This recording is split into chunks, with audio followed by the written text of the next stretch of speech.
Hello, you guys. Hello, hello, hello. Okay. How is everyone tonight? Hello, Bella Marie. It's a new name. Hello, Brittany, Michelle, Allie. Hi, Allie. Bryn, Susie, Molson Man. So good to see you again. Jennifer Green. Hello to everyone. Okay, I'm going to drop the link. So we have, I feel like it's a topic. Who doesn't like this topic? Area 51 and Bob Lazar. Hi, Sugar Bear. I feel like everyone at least is familiar with it. And some people have their own experiences. And I would love just to have a casual conversation about it. Hello to Brittany. Hi, Britt. Hi, love. How are you doing? I am doing good. How are you? I'm good. Hi, Wolflink. Hi, Miss Chronic Chronicles.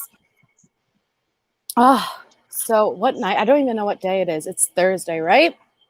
Yes, it's Thursday. Oh my goodness. So tonight's topic, Bob Lazar and Area 51. Yeah, I was just going through some of his background. I guess he would be what you would call a targeted individual, huh? Yeah, think. I'm dropping the link for Bryn. Whenever you are ready, you are more than welcome to come up. But yeah, you think he's a targeted individual? Miss Easily. Yeah, I just asked the chat right before you went on if they were familiar, but I didn't stick around to see the answer to that. Hopefully so. I mean, I feel like, it's Friday there, Susie. Well, happy Friday. I feel like everyone is somewhat familiar with Bob Lazar. Like, come on, everyone has got to at least have heard from him.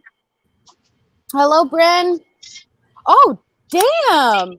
Oh, look at you. You're dapper tonight. Well, I had to come since we're talking about, the UFOs. So I had to come in my my federal military gear here. You look like one of the, what is it called? Like, yeah, I work for a government agency that licenses and polices the alien activity on planet Earth. Yeah. That's exactly what you look like, but you look dapper tonight. Yeah. Thank you very much. I'm just waiting on Bryn to pull out the little stick that erases our memories. Yes. Stop it. He's got the perfect background for this too. I love your background. Just look right in there for me, okay? Yes. Oh my God, there you go. Oh my God, look at this Men in Black type of shit. Oh my God, this is so great. Anyway, yeah, no, this is so much fun. I love this stuff. I love the Bob Lazar of all the alien stuff. There's two things that I love. I love the Bob Lazar and I love the military footage of and the reaction of the actual army guys in the airplanes. Yep. Those are the two ones that I, in all my time, I think is the most credible. And I've always been one of those people that's like, I really want to believe, like I want to think that there's aliens here. But there's always been, like it's full of wackos, right? The whole community, like just the whole idea. But there is some cool stuff. So I love to talk about it. Yeah. I mean, and we discussed that briefly last time, how what they'll do is they will intentionally send agents in to basically spread disinformation to make you look crazy. Like if you think about it, if you talk about aliens, you think aliens exist, you're deemed as crazy, one of those wackadoos. But meanwhile, no, like it is extremely plausible and they've already confirmed it to us. But that's what they do. They'll send people in, but you look like a Men in Black agent. You do. That was the goal. Yeah. Have you ever seen footage of the Men in Black? I've seen some of the footage of, I think it was from the JFK assassination. There was a couple of guys in the background there that look very Men in Blackish. Yeah. Yeah. So the Men in Black is definitely a really interesting theory, and you could fall down a rabbit hole of what people allege they've experienced. But there is footage of what appears to be two Men in Black walking into a hotel, and so they show the CCTV footage, and these men look just like you, but with the hats. Very pale. They look identical. They look like twins. And what is really eerie about it is if you look at their feet, one is dragging their foot as if you could tell that these are not humans, but they're almost in just humanoid shape.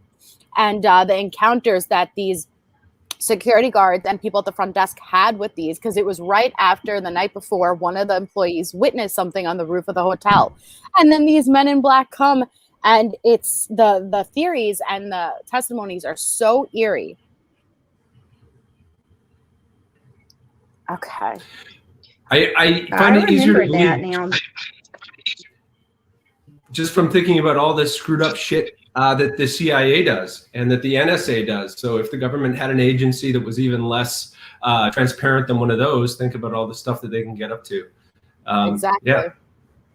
And also the government is so sneaky with things like private contractors and private companies that they work for that aren't private. Like there's ways of basically doing anything you want and separating yourself from it if you have enough money and power. Mm-hmm, absolutely. And even Bob Lazar himself, as we get into it, Bob Lazar's history has been erased. You know, he has gone to school, he has gone to college, he had a lot of experience.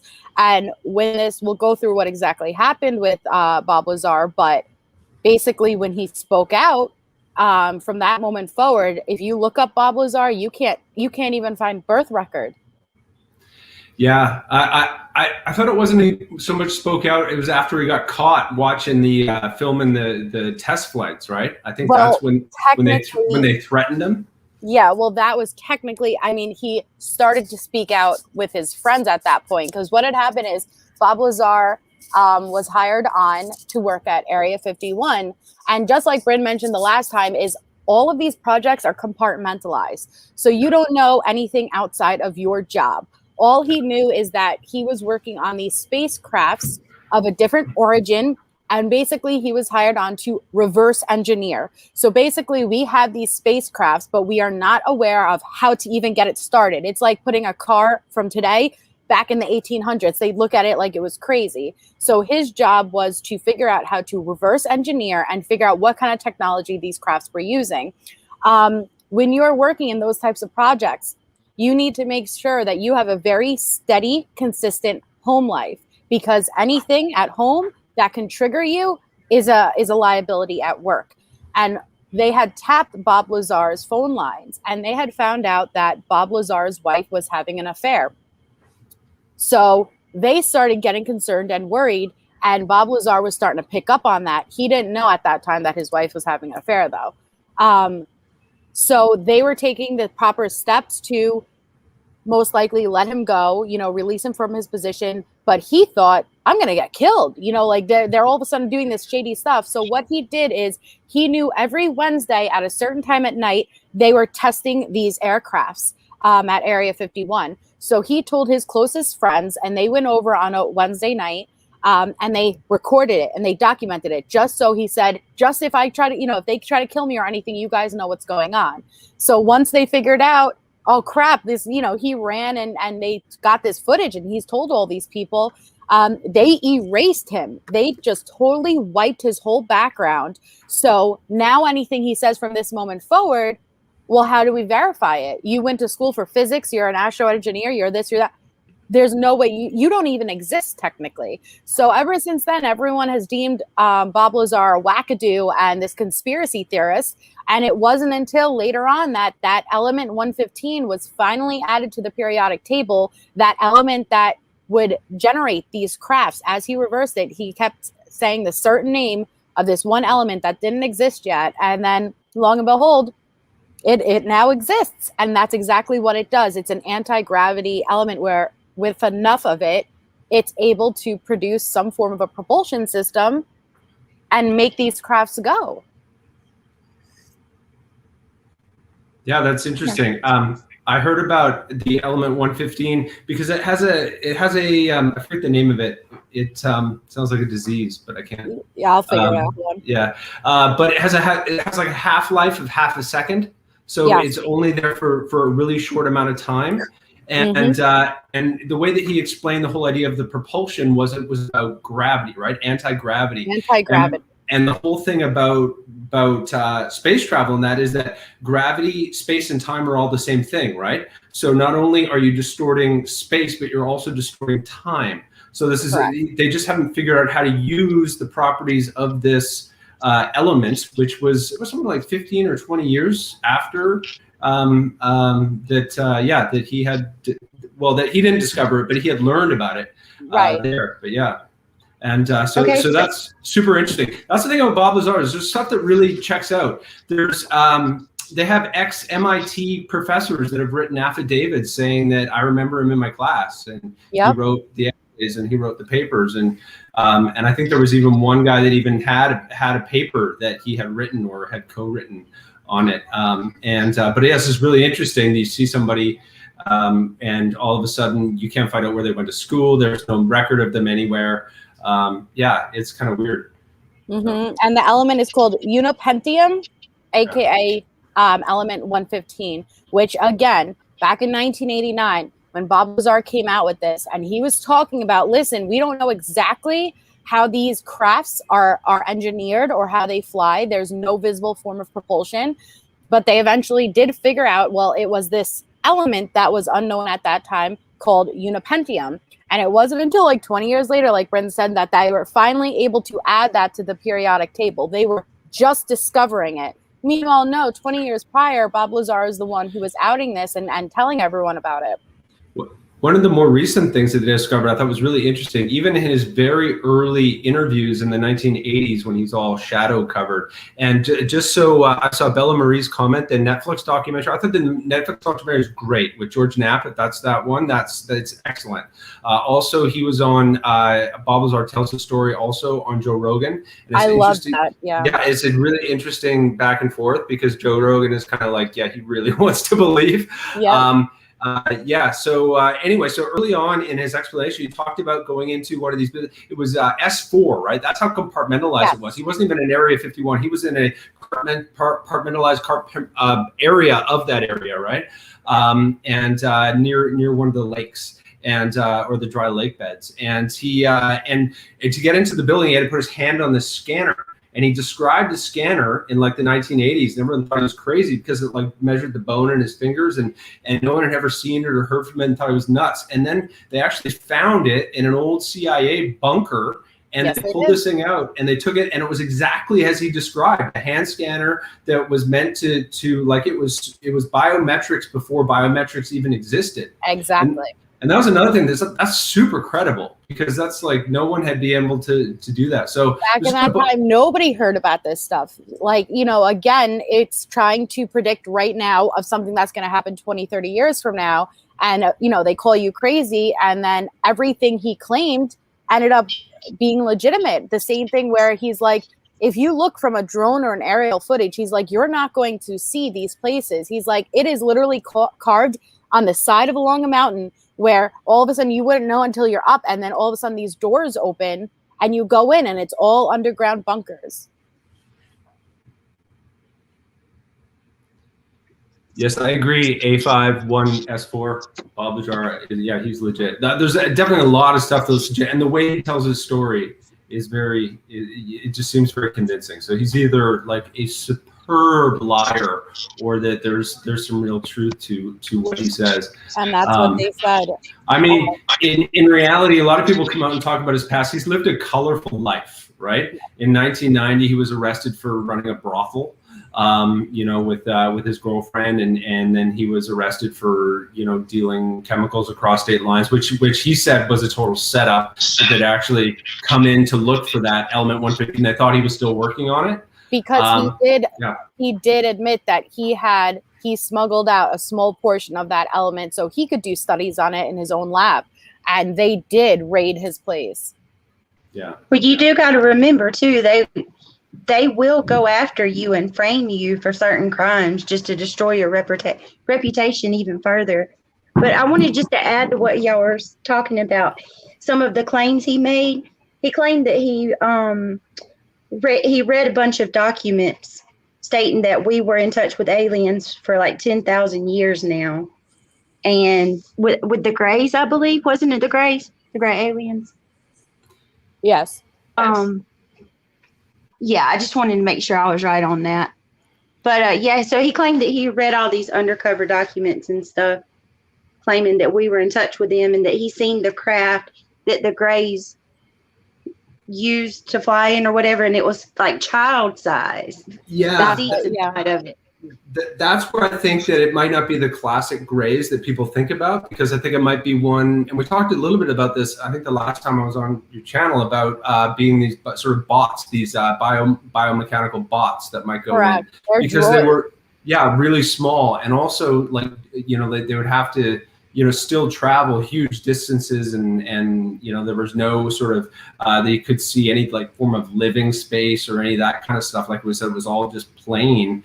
There was nothing in those UFOs or whatever, and that everything was not connected by wires. It just sort of worked. Yeah, and that's kind of freaky. Absolutely.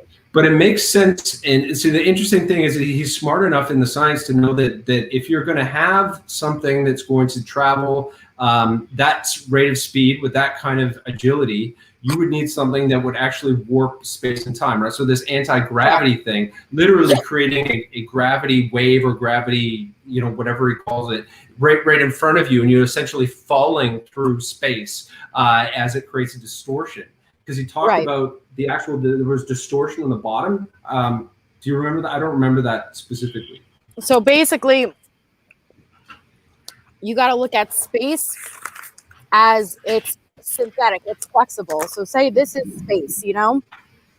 Instead of trying to travel from one point and however many light years away it goes like this to get to the second point, you could actually warp space, bend it like this, and go through it. So you could just jump from this point and end up on this point instead of having to travel. So that's why you got to stop thinking about time and space as like a linear thing. It's not. You could warp space and you could jump through it, like basically wormholes, to get from one place to another. Like our closest, you know, the Andromeda galaxy, like our closest galaxy to us, it would take lifetimes and lifetimes and lifetimes if we were trying to get there, even at the speed of light, okay? But you have to think of it, that's not how they're traveling. When you have to accept that there are aliens out there and they have come to us, you also have to accept that they are able to travel through space and time. Like, it's not like linear, like it's... And Einstein's theory of special relativity was the one that proved that that is possible, right? Correct. The idea that that space-time is in fact its own thing, and that, like you said, the more mass something has, the more gravity it has, therefore the more objects are attracted to it, therefore that's how everything in space and in galaxy moves. And so if you were able to harness something that, like the power of a neutron star or something like that, you could certainly use that to create a space-time warp that would travel huge distances, right? But I think the problem is the power, right? The power source. And I think that's where Bob Lazar got stuck, right? Is he didn't understand how, like, what made it work, how it all went together. What powers it? Is it like a fusion? Is it, you know, some type of, if it's anti-gravity, how does it react within that element 115 to make it work? Absolutely. And I'm surprised they just didn't cut the damn thing open. You would think they would do that. Or maybe you think they did. I don't know. What, yeah, he said there was 5 or 6 that he saw, and some of them didn't fly. And he said that one of them he thought was a archaeological dig. I don't know which one that was. They weren't necessarily saying that these crafts were there.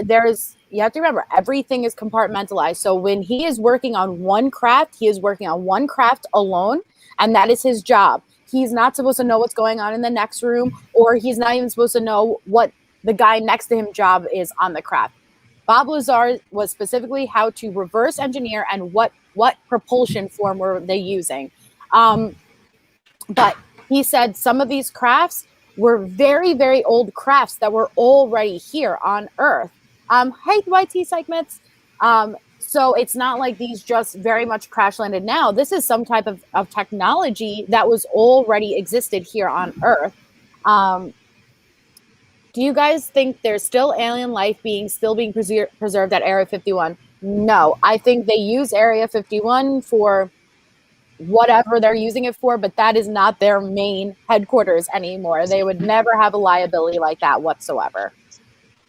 Yeah, I think if they were going to have an Area 51, especially now, it wouldn't be in the continental United States for sure. It would be in some, you know, very far away country on some very far away island, and yeah, they would guide their secrecy. Maybe Antarctica. Ooh, and there you go. Don't get me and Brittany started with Antarctica. Okay, so that's when we'll cut each other off really bad. Yeah. But I just wanted to just throw this in here while I had it in front of me. You were talking about the craft he was working on. This is him speaking of the E-115. He said he further said that the propulsion system relied on a stable isotope of E-115, which allegedly generates a gravity wave that allowed the vehicle to fly and to evade visual detection by bending light around it. Correct.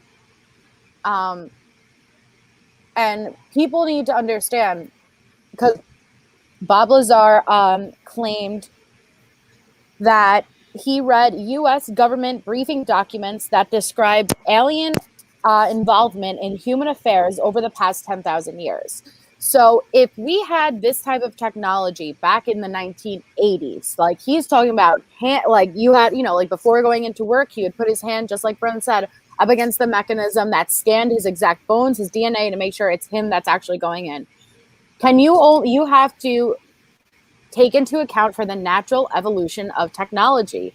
And you are crazy if you don't think we are far more advanced today than what they are letting us on to believe.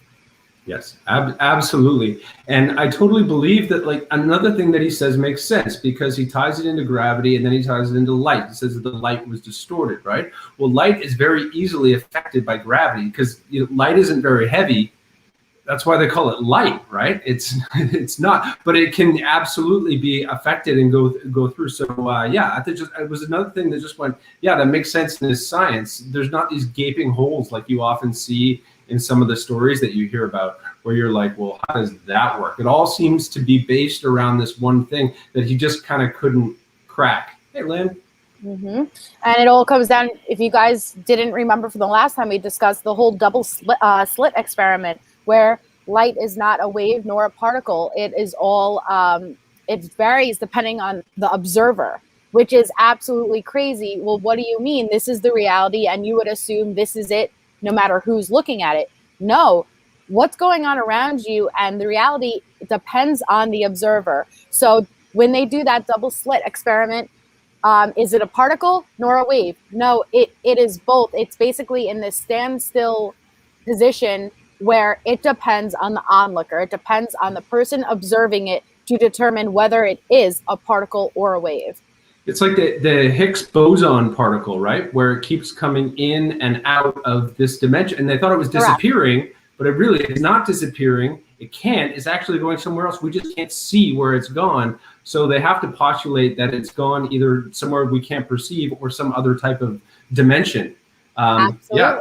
And the same thing with these spacecrafts. When you, and by the way, YT segment, yes, it's element 115. And we were just discussing about that Bob Lazar basically blew the whistle on, and he accounted that element for being the anti-gravity element. And it wasn't until years and years later that they actually discovered it, synthesized it, and put it on the periodic table.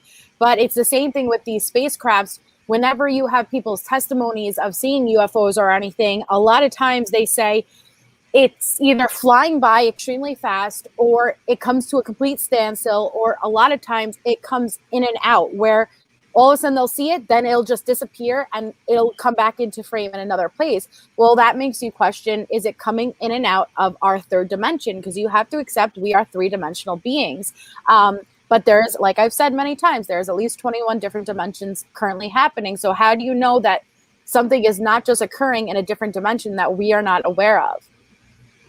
Or in Bob Lazar's case, he described being able to move the crafts that way because he was able to bend light and gravity and time, right? So that's why it seems so instantaneous, because they're all connected. And so when you bend gravity, you bend light, you're bending time as well, and you're able to travel much faster. So that's how he described them, being able to just sort of zigzag, sort of tic-tac across the sky. Because that's the issue we were having too, is when the crafts and how we know to travel, we have to travel at a consistent level, that any sudden movement at that speed, could you imagine being in an airplane, any sudden movement, the pressure you'd be human pudding, absolutely, right? And the inertia would kill us, right? So our bodies couldn't handle those kind of G-forces. Even the most highly trained military pilots can only go whatever it is, the 5 times the speed of sound, or whatever. Like there's certain maximum G's that you can pull, and the human body just can't pull anymore.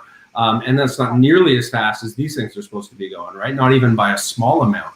So obviously they have to either be creating some kind of a warp field or something that allows people to go through, or you just can't have people in there. You have these other kinds of things that are able to deal with that, whatever they are, the little gray men, he said.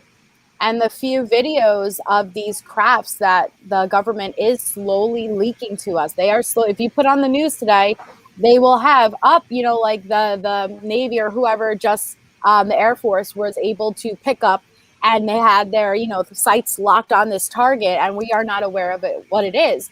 But all these crafts are going 200 miles per hour, will come to a standstill. The crafts can turn from going straight on an axle, and then they'll just turn and go completely on their side, which we are not able to do that. In our laws of physics, we are not able to do that. And then it'll just come to a standstill and go plummet right down into the ocean. Yeah, Irvin, you're right. It's like the Infinity Stone from the Avengers. Yeah, that's hilarious. Mm-hmm. And when they talked about the footage from the Navy that they just released, we were talking about that. I love the guy's expression, because if you're going to talk to someone about a flying object or an unidentified flying object, the expert in that scenario, I would say, would be an American military fighter pilot or Navy pilot, man. Like, those guys are the highest trained in the world. The government's trusting them with, whatever, $400 million machines. These guys know what they're doing, right? But they're all young guys, right? They're sort of like video gamer kind of guys, right? So they're trying to catch this thing on their radar, right? And it's like, once you get a lock, you're able to track it, but you can't track it. And the guy's talking like, "Oh, come on, man! Oh, come on! You're not gonna get it." They're like, "Get it!" Because once it locks, like, "I'm not gonna get it." And it's so funny because he finally goes, "Dude, I got it! Awesome!" Right? And they sound like teenagers, funny. And he's like, and so they're watching this thing. He goes, "What is that?" He goes, "I don't know." I go, "Dude, it's rotating," right? And just his expression is and you're listening in real time to this, and it's like, you could tell that this isn't something they've experienced before either. Like, this is amazing. This is phenomenal. Like, and to see that again, that goes beyond our laws of physics. There shouldn't be any plausible explanation of why that craft can make these unbelievable feats. What do you think, Brittany? Yeah. Okay, so I'm going to let you two go on about that. I will. I'm looking up some information about these 10 whistleblowers for Area 51. Yep. So as far as, like, y'all just talk about that for a minute, and I'll stick to what I'm good at. Feel free to chime in, okay? Yeah. So gotcha. It all started in the 50s, right? Or was it the 60s with the Roswell incident? Yep. And that's what that's where that whole myth started. Yep. But it's interesting, that even in the 80s, they were kind of still doing it out there in the New Mexico desert. Bob Lazar said that as well. He said they rotated to fly. He said they didn't fly like over regular when they flew like on their side like that. Yeah, and he wasn't sure why. And and that's exactly how the Navy guys described it as well after the video game came out. And when he described the interior of at least the craft he was working on, like I said to you guys in my last video, he said the seats that were in there were made for what appeared to be like a small human-sized child. But you're assuming that these are either an extraterrestrial species or at least a prehistoric, ancient, advanced civilization. But either way, the bodies of this species was very, very small. Yes, he did draw pictures, YT Psych Bits. You know what? I'll get that up. Yeah, no, exactly. He had pictures right from the get-go, and that's the other thing about his story is that very, very little of it has changed. A lot of people have tried to poke holes in his story, but really all they're able to do is kind of, I mean, like I said, he's had a colorful past, and some of the stuff doesn't necessarily help him. I also read in the 80s and in the 90s he was involved in the sort of desert missile thing where everybody would go out to the desert in the middle of the night and they'd like attach rockets to cars and they do all their sort of jet propulsion stuff like that for fun kind of thing. And then he was out there doing that, and people thought that maybe that's where he sort of got the idea for the story because people remember him from that time. But he also is well known in the news for creating the world's first jet car, right? He had actually made a jet car and he was on the news with it. Yeah, that's one of his drawings. That's cool. Yep. So as you guys could see, like this is what he drew. And you have to remember, this is in the 1980s. Okay. So yes, everyone has in their mind the basic kind of spacecraft shape. But this is what he drew out, at least for the spacecraft he was specifically working on. And within it, you could see that there are seats. And he described these seats, like I said, as being small enough to fit a human child in them. And there was a control board, but like Bryn said, there was not any wires or any type of mechanism that appeared to be controlling it. Like they could not figure out what form of propulsion were these crafts using. So basically they had these crafts which far went beyond any kind of technology we had, and they had to reverse it. They basically had to disassemble it and work backwards to figure out what are they using. Irvin, you're hilarious. Melissa. Yes. Are you familiar with a man named Captain? He goes by the alias Captain K. I'm not good with names. Like if you told me his story, I'd probably be like, oh yeah, I know that. Okay, well this is kind of on the same topic, but hold on a minute. This website is being crazy. So I have a list here of 10 whistleblowers. Again, Dr. Stephen Greer, go on his undisclosure website and look it up. And there's many, many, many high officials that held really high, places within the government, and they each write down their testimony. A lot of them are recorded and documented, and they explained what their role was and what they've experienced. Okay, so here it says, a man using the name Captain K. Oh my God, it's like they don't want me to read this. It keeps refreshing, I'm sorry. So there's this man, he uses the name Captain K, and he claims that he was a part of the Mars. Hold on a minute, let me go back down to it. Okay, a man using the name Captain K has revealed that he has served 17 years in the Mars Defense Force. His crew was supposed to protect secret human colonies on Mars and recover an alien artifact from hostile reptile-like aliens. Are you familiar with that? It sounds familiar, yep. Yeah, I heard that guy's story. Yeah, it does. He's a little cuckoo for Cocoa Puffs. Okay, well, yeah, he talks about so too. Yeah, he talks about being like he was born on the moon and he's part of a clone, and then they're gonna he had to go to Mars and serve 36 years, but for some reason there's like pictures of him in high school and stuff floating around. So like, hey, don't judge too quickly. Watch it. Kendall Wright Kendall Wright did a video on this young boy, I think from Russia, who has this full cognitive memory of being born on Mars and what life was like there, what kind of technology, what happened, why. Because you have to remember, Mars used to be an Earth-like planet. It had water, it had an atmosphere, but something happened, whether it was a natural disaster or a man-made disaster where we burnt the planet, we destroyed the atmosphere there.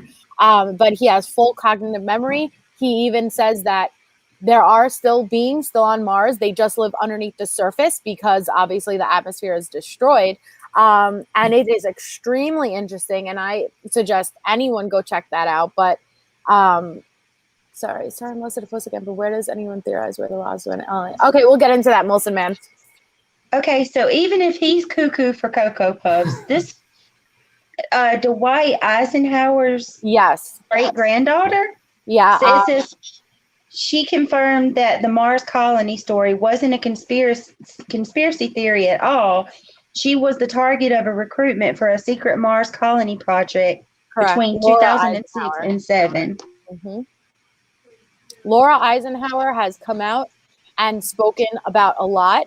What exactly her grandfather, his involvement was, what exactly is going on in regards to extraterrestrial communications. And I would suggest anyone to look that up because she's obviously a very credible source. And like I've told you guys many times, they want to keep us fighting. They want to keep us at war. They want to keep our energies very low, so we are at a low vibrational frequency, because if they keep us there, we are not able to ascend. We are not able to basically expand our consciousness and become aware of other things that are happening.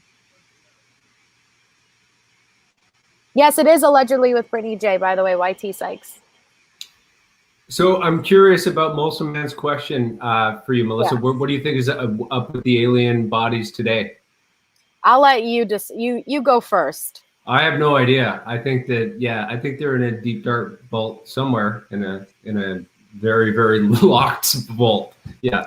Apparently one of them was still alive when we recovered it.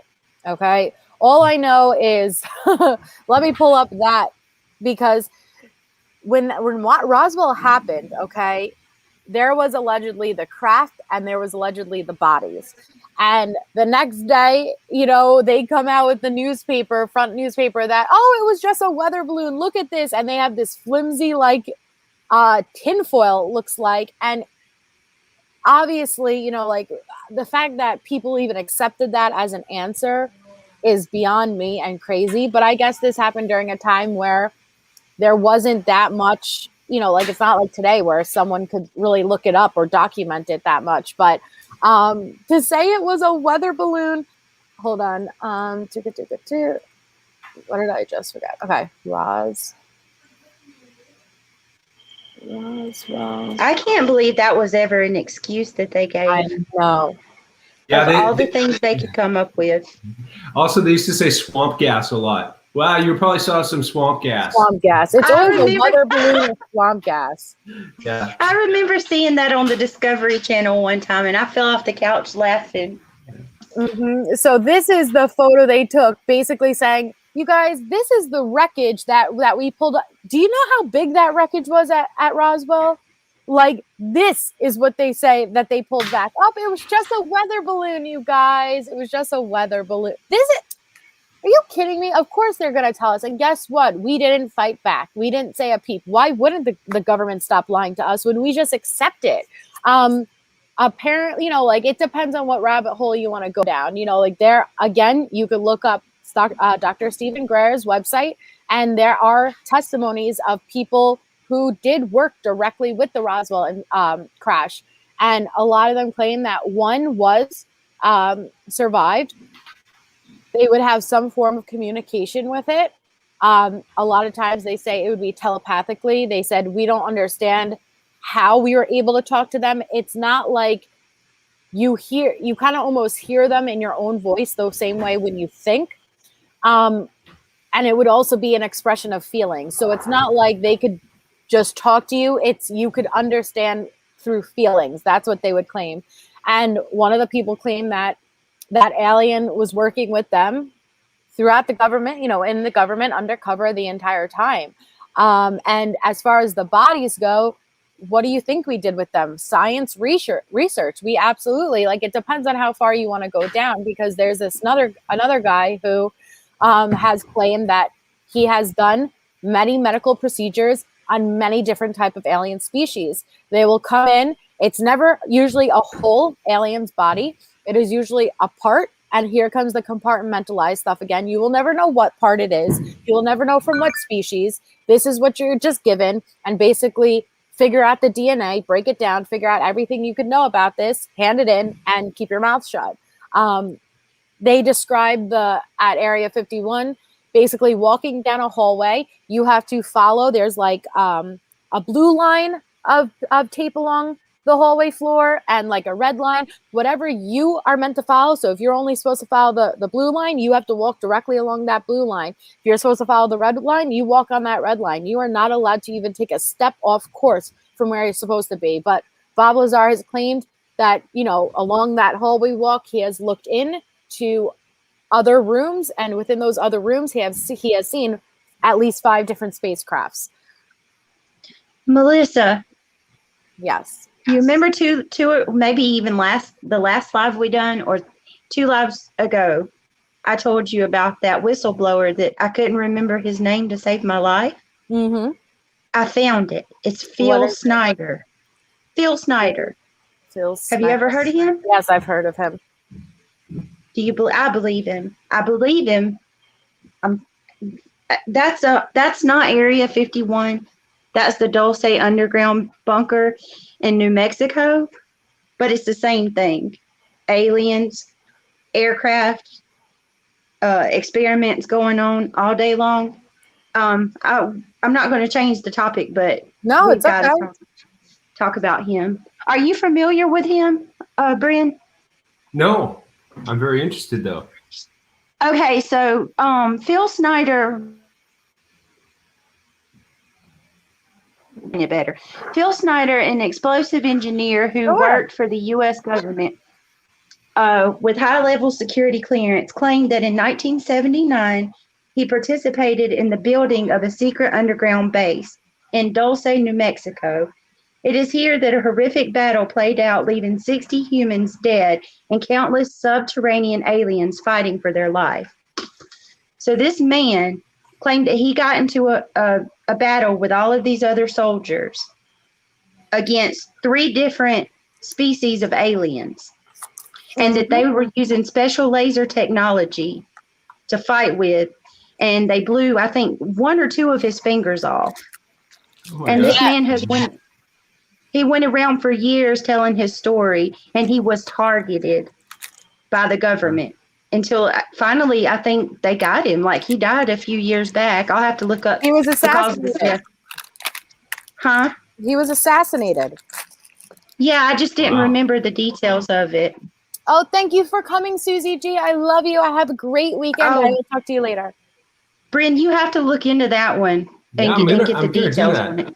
That's His videos are on YouTube. Thank you, Shelly Love. Here, hold on. I'll pull up a picture of him right now.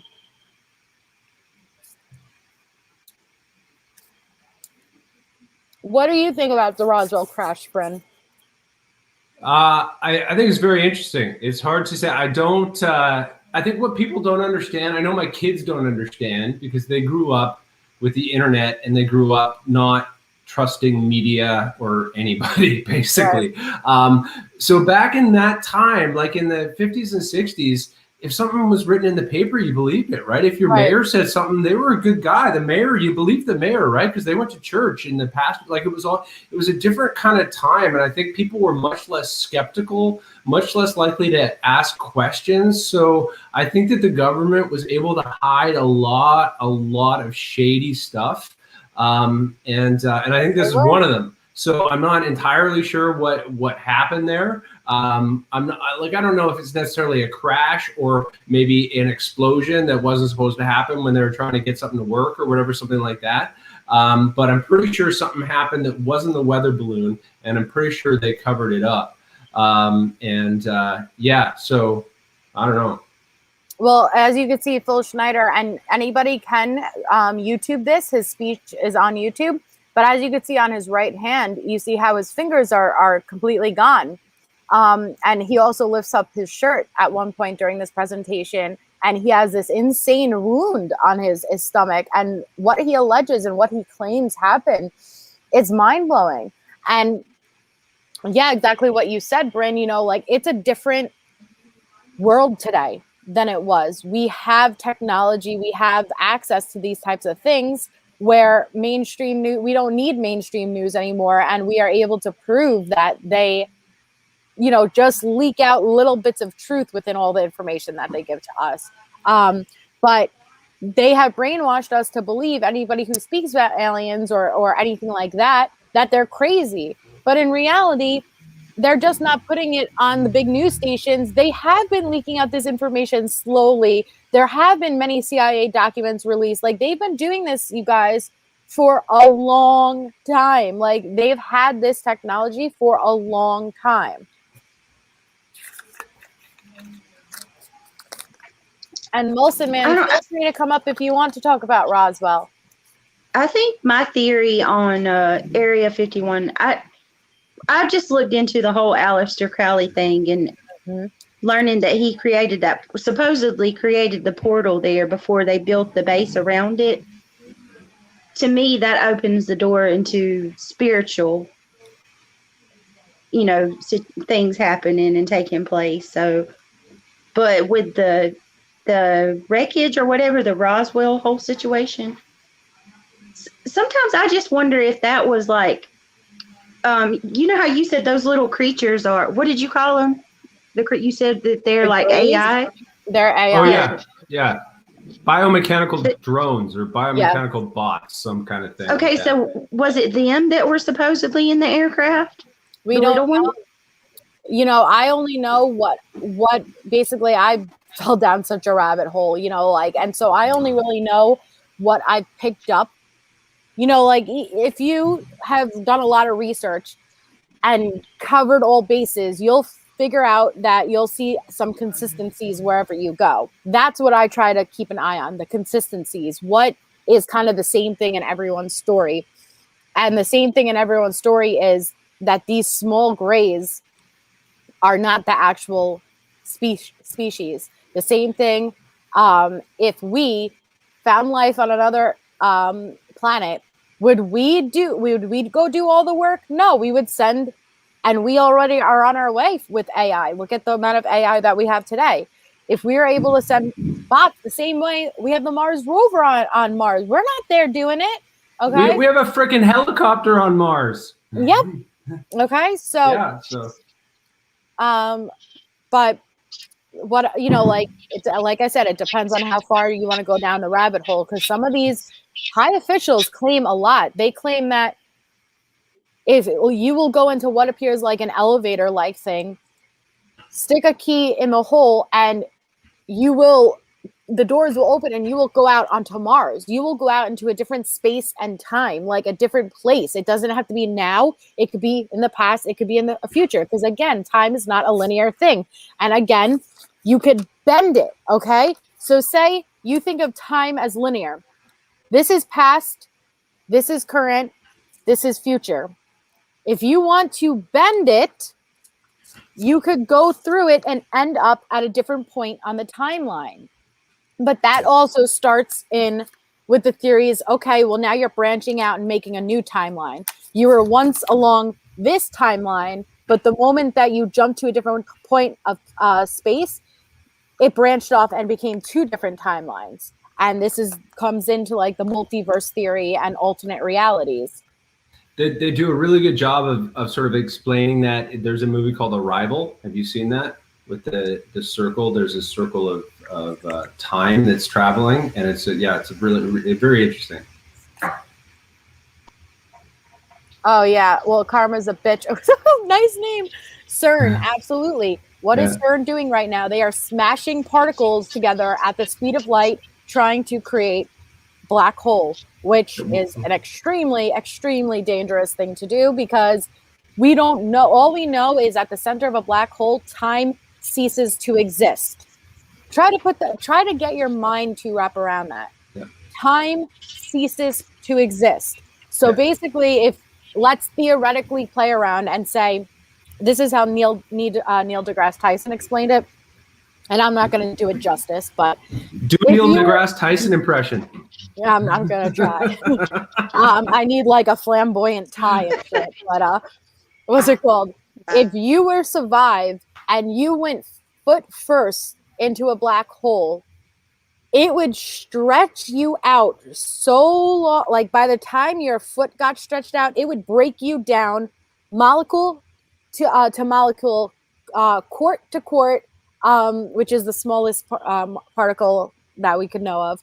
And you'll stop, like you'll turn into a long string of spaghetti. Your foot will, before your head ever gets anywhere near it, because that's how much it will slow down. Spaghettification, exactly, Irvin.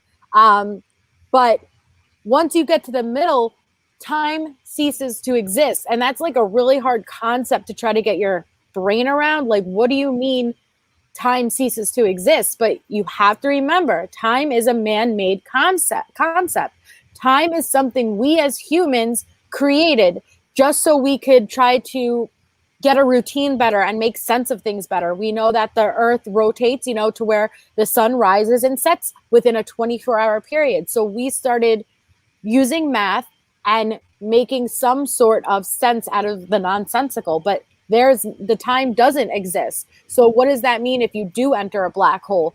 What happens? You can't get out to the other side. Exactly. Time is an illusion. And it's true. A long string of quarks. Exactly. Yeah. And again, back to Einstein's theory of special relativity, the whole idea of the black hole, it's black because it's an area of space so dense and with such strong gravity that not even light can escape. And we talked about how, not heavy light was. And so if you're going to have an area that has so much density and so much gravity, that again, time itself is going to essentially stand still. So that stringification or spaghettification is going to happen until the end of time. And that's the part that's like terrifying, right? Is that you would be stretched apart, not just for an hour or 100 years or 100 billion, but forever, right? And the time would even slow down so that it would literally cease to move, or at least from your perspective, it would cease to move. And that's the other thing that always gets me. And it's the same thing with you guys. We only know as much as we know, but the universe is made up of matter, meaning we have, Venus, Mercury, Mars, Earth, Jupiter, Saturn, Uranus, Neptune. Okay, that's matter. We could visibly see that matter. But there is more dark matter and dark energy in this universe than there is matter. Meaning our universe, again, this comes back to it could be bent, it could be warped, okay? So the only reason we know when there's other planets out there is because the gravity pull. When there's something sitting in space, it makes a gravitational pull. The same way, the reason why the moon is even revolving around Earth is because the gravitational pull that the Earth has on the moon. Because it's mass, yeah. And right. It's mass equals, time times the, we'll go back to that, but you're right. And there is more dark matter and dark energy than there is matter, meaning there is something of mass out in that universe that is accounting for a huge amount of gravitational pull, but we are not able to perceive that. We are not able to understand that, but we know mathematically that something has to be there, and that's why we call it dark matter, because we are not able to see it. Isn't that what they're playing with at CERN right now? Antimatter? Yes. Yeah, antimatter is a bit different than dark matter. Yes. But yeah, the dark matter, the dark energy is the coming out from the universe, right? It's like basically the way it was explained to me is kind of like radio waves. This idea that we can't really see light waves, we're getting a sunburn or different kind of sort of fields of light. And it's that same idea, but only with matter and energy. So there's these fields of energy and matter, but we're not able to perceive them because we're not on the same, we just don't have the capacity, because we don't need to have the capacity because we're built for evolution, which is, hunting and gathering and stuff like that. And why do we need to see dark matter? So obviously we haven't evolved to be able to do that, but they have proved that it exists. Exactly. We know mathematically it has to exist. So we are nothing. The amount of matter, all of this ever expanding universe, which you have to remember, it is infinite and it is always expanding. It's always constantly expanding. Everything that is made up in the universe that we can see is only a smidge compared to what we can't see. There is so much more going on that we can't see, but mathematically, scientifically, we have to account for it being there. Oh, we got to stop and say what's up to Larry. What up, Larry? Larry came Hey, in. Larry. Hi, Larry. You feel So free to good to hop see up, you. anybody. Yeah. So just so I can nerd out and understand this, because these are one of those topics that I understand, but I can't articulate. So just one more time, can you describe antimatter to me, please? Sure. Okay. So antimatter is I It's don't very know. similar to Uncle Matter. Oh my god. It's all right. I'll read you the actual Very definition. cute, friend. Molecules formed by atoms consisting of antiprotons, antineutrons, and positrons. Stable antimatter does not appear to exist in our universe. Now, how do I give? Okay, so for every particle, for every form of matter that we have, there's also antimatter. Shit, I'm gonna do a really bad job at explaining this, you guys. It's okay.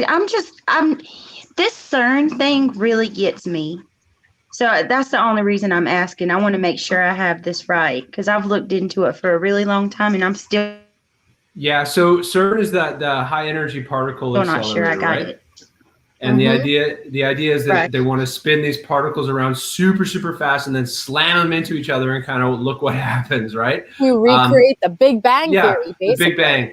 People are nervous about creating a black hole, but really the size of CERN, the size of the black hole that would be created is very, very minuscule. It would only be created for a tiny minuscule of a tiny second. But it's unstable. Now, if they built one, which we're talking about government secrets, right? If they built one 5 times the size underground somewhere else. One thing I learned when I was watching the movie Contact, right? The first time they built this machine that they're going to talk to aliens with, it breaks down. They're like, hey, this is the U.S. government. We built 2, right? So chances are, if they're going to go ahead and build something like CERN, maybe they build one that's 5 times big, 10 times more, and that might be able to make some serious shit. Absolutely. And they theorize there's actually a bunch of black holes that is currently being created and destroyed all around us at all times. But the problem is that it is extremely unstable. You cannot basically, it comes into how the whole universe was created, the Big Bang Theory. That's great. But who are we to fuck with that? Who are we to start tampering with what happens naturally? This is something we don't understand. But Irvin did he wrote a great comment. He said, the black thing you see in space is dark matter. It keeps everything together. Opposite of matter we can see. Together they destroy each other and create the Big Bang. So exactly, like again, if this is the universe and you could warp it and you see all of our planets sitting around all this blackness, this pitch blackness, all the other pitch blackness is matter of some sort too. Okay, but the crazy thing about CERN to me is there's so many people that have come out and explained how weird things are happening there, things that they can't explain now, extraterrestrial or spiritual, whatever you want to call it. There's all kind of paranormal things happening from them doing this. Yep. Executive session. I want to say Cincinnati. I'm not sure. But no, I think that's the question though, right? Like and that is a good question because they don't actually know because we can't actually perceive it again, right? It's an area of space or time. So it absolutely could be some type of wormhole, or there could be something on the other side, or it could just be so powerful that it just takes everything that's in there and it could just be taking every matter into the head of a pin kind of thing, right? Where it's just... You have to understand that in the center of every galaxy is a black hole, and even the slightest disruption of the balance can get everything sucked into that black hole. That is why it's so dangerous to even be screwing around with these black holes and creating them for what? Exactly, the God particle. That's what we're really trying to create, which we are not God. We shouldn't be screwing around with something like this, but we have no idea, well, what's on the other end of that black hole. you don't know if you go through that black hole. First of all, we wouldn't be able to survive it. But how are you to say that in the center of this, if you go through that black hole, that you wouldn't? Basically, what about the upside down in Stranger Things? How do you know you wouldn't end up on the opposite side of this universe in an upside down motion where all the black matter is regular matter and all of our regular matter is black matter? You don't know. I think they're trying to create portals. Yes, we're trying to figure out how to jump through space and time. And I think that's natural. I think that's what we've always done, right? From when we first started with fire, and then we made the gunpowder, and then we got the nuclear bomb, and then we got the TikTok. It's just like it keeps going and going and going. So, now we want the black hole. Absolutely, parallel universe. Exactly, Karma's a bitch. Well, exactly. I love that name. I know. I love even saying it. Human curiosity. But at what point are you tampering? What point is enough? At what point are you crossing the lines? And it's the same thing with this AI.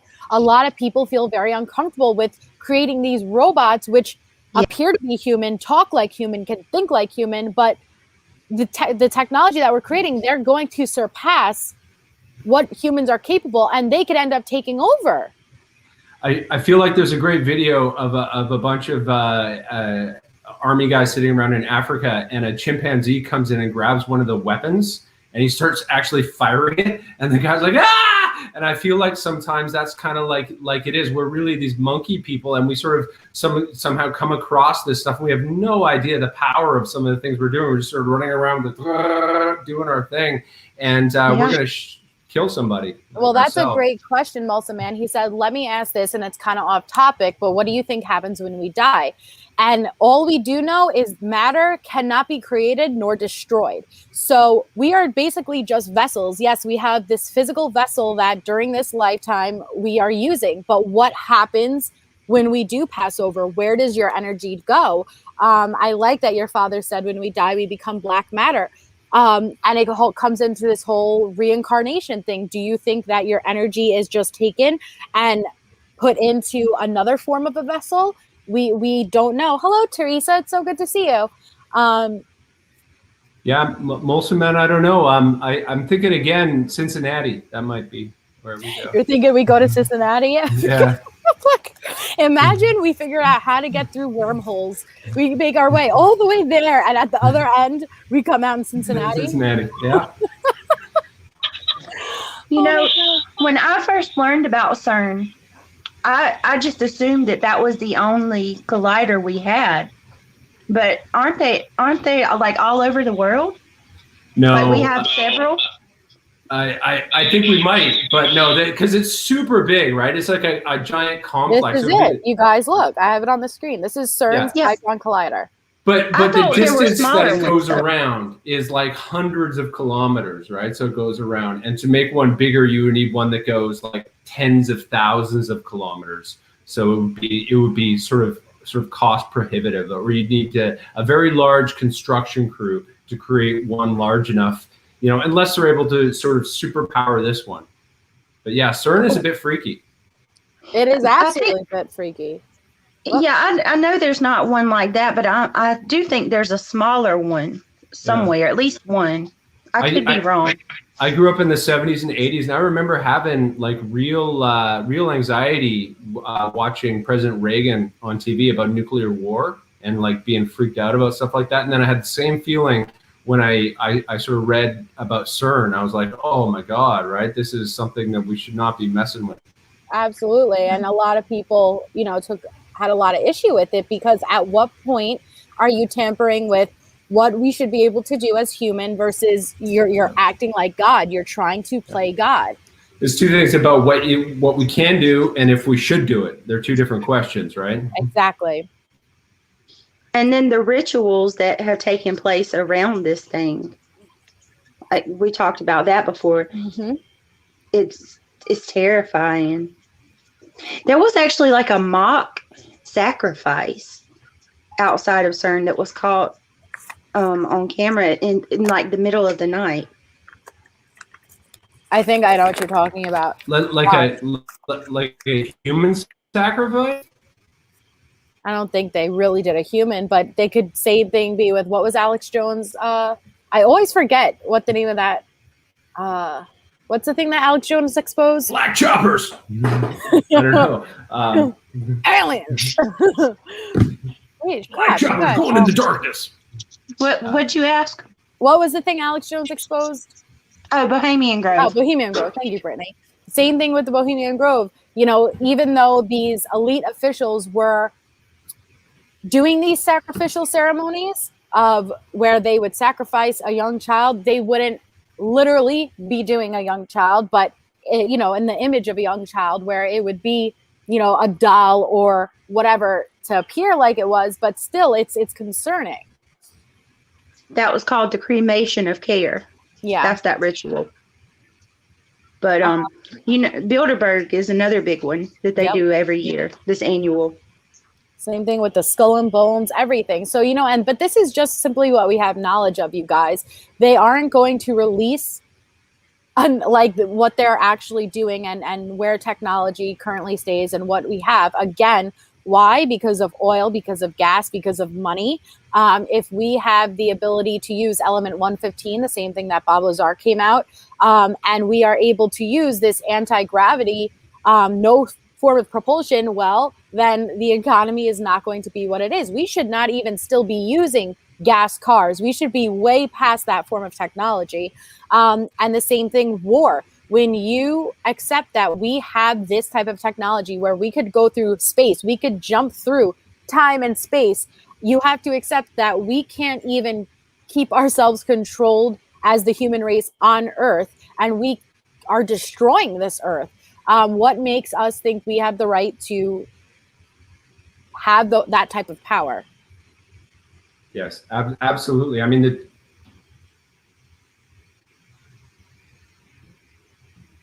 I glitched for a second there. That was weird. It's okay. I always glitch. Oh, one of my other tabs open. Oh, me too, the whole freaking time. Well, what do you guys think happens when we die? Without getting too religious or anything, I'm talking about your energy, your matter. What do you think is plausible?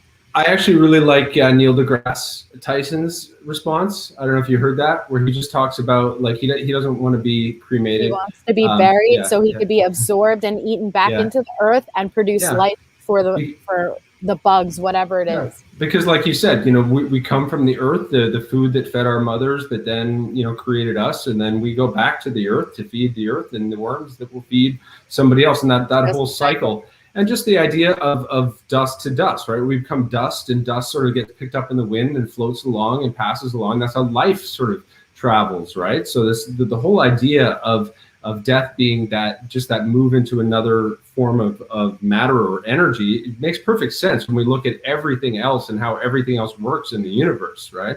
So that seems to be the other one. I think it was my uncle that had a great joke. He said, when I die, I want to have my remains spread around the beach. He says, but I don't want to be cremated. But what? Oh my God. Well, you know, I think what I fear the most, and it's weird, I never had this fear when I was younger. It really only happened when I was older. I think really when I became a parent, I had this fear that what if you're not conscious once you die? Because you're told all these things with religious beliefs where you believe, at least I was led to believe, don't worry, when you die, you'll be reunited with your family and this and that. But I think the thing I fear the most is not being conscious. Like, and you know, some people will respond and they say, well, don't worry about it. You won't even realize it, you know, but like that's scary to me. Yeah. The idea of not existing, because we have existed our entire lives. Yeah. Ooh. Go ahead, Brittany. Oh, no, I was just saying that's a valid fear. I'm sorry. No, don't apologize. Yeah, it's like thinking about infinity and the idea, it's something that we don't understand and that always really scares us. Absolutely, yeah. Because I know what you're saying, because if we don't have a consciousness, we won't know we don't have a consciousness. It'll just be like, you know, I don't remember 1925, you know, and I wasn't, you know, freaking out then, you know, before I was born. So why would it make sense that I would then have consciousness after I die, right? I'm not sure that logic. And that ties in with the whole reincarnation thing, you know, like, well, again, there is one thing you should take, you know, take some peace in knowing, and that is, again, energy cannot be created nor destroyed, meaning the energy that is within us has been energy that has existed for millions of years. And that doesn't necessarily mean that you're going to come back in the form of another human. Who's to say you're going to come back in another form of human in the future, or now, or in this time, this whole universe, you know, this ever expanding, constantly expanding, infinite universe? You could pop up in God knows where. But these people, these young children, have these vivid memories, these amazing past life experiences where there's no plausible explanation of why they should be able to recall these things.